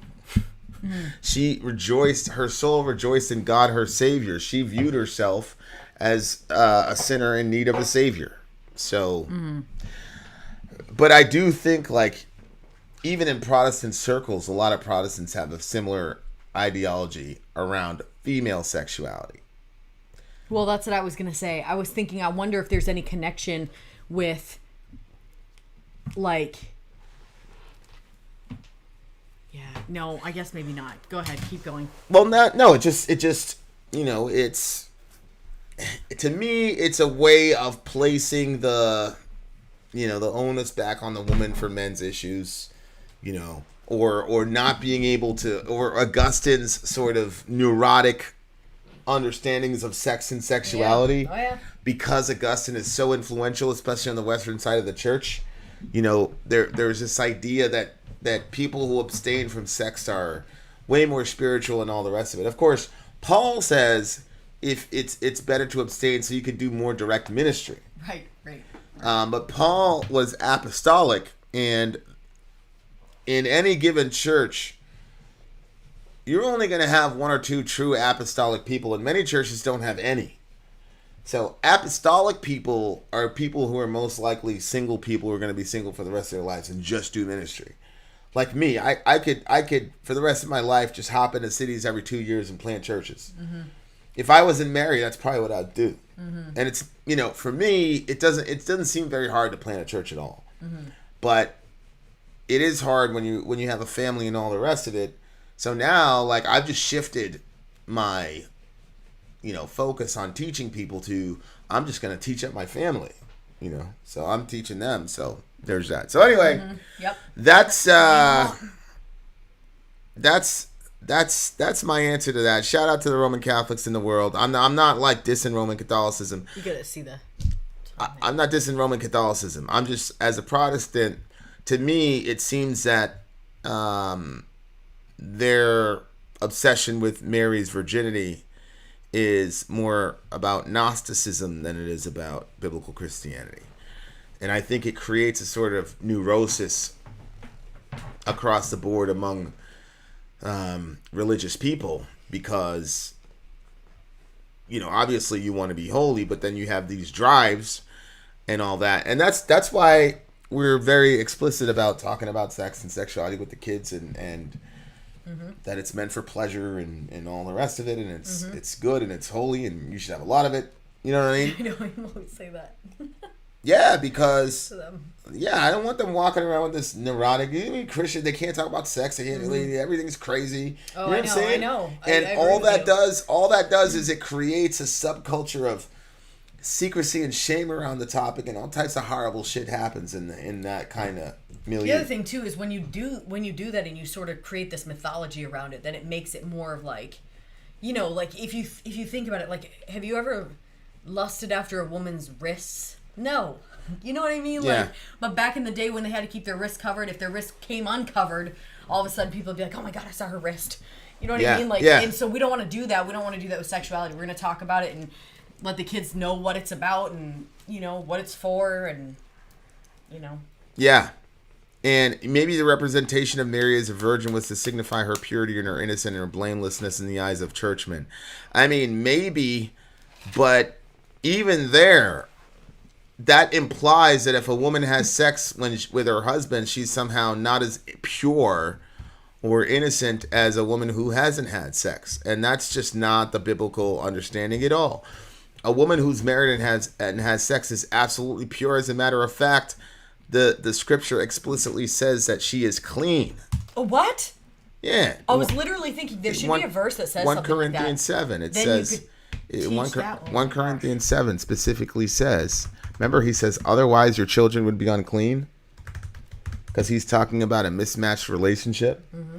So he's saying that the children itself are clean because of the cleanliness of the mom or the wife in that situation. Mm-hmm. So obviously the sexual act did not make her unclean in the eyes of God. Yeah. It's her relationship to Christ that determines whether or not she's clean, and that actually functions to cleanse her children in the eyes of God, according to Paul. So having sex and all the rest of it is not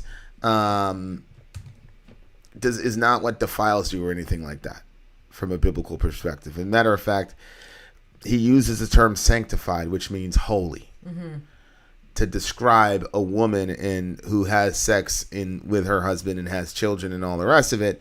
She's described as a holy person. If a woman has an unbelieving husband and he's willing to live with her, she must not divorce him, for the unbelieving husband is sanctified or holified through his believing wife, and the unbelieving wife is sanctified through her believing husband. Otherwise, your children would be unclean, because Paul goes straight to the sexual act, and he says, but now they are holy.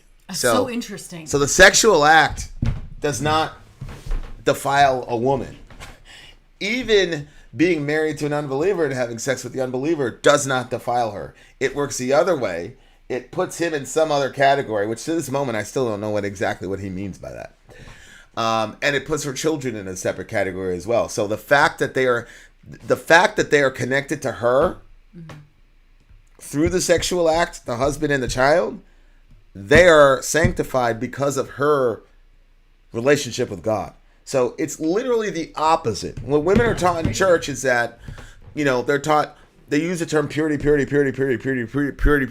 She even says before marriage you're impure, blah, blah, blah, blah, blah, blah. And then great, thank you very much. So now when she gets married, does that get erased? There's no work, there's no like messaging for girls after that. Mm-hmm. And girls aren't seeing this verse. They're not taught this verse. No. They don't want them to know that, because then you can't manage and control female sexuality and blame them. So we're not going to show them this verse that says, actually, sex doesn't make you unclean. As a matter of fact, sex with you cleanses everybody around you because you relate to God. Girls aren't being told that. And it's obvious why, because if you tell a girl that, then she's going to start thinking that she can manage her own sexuality. She can be proud of her sexuality and all the rest of it. We can't have that. We can't have the girl thinking, you're lucky to be with me. We can't have that. We got to have the girl under the thumb all the time and all the rest of it. That's so interesting, because if it talks about male sexuality, it says the sin nature is passed through the father, right? Yeah. Yeah. So, do you think the forbidden fruit refers to each other? No, I think the forbidden fruit was probably DMT or some kind of DMT derivative. That's what I think.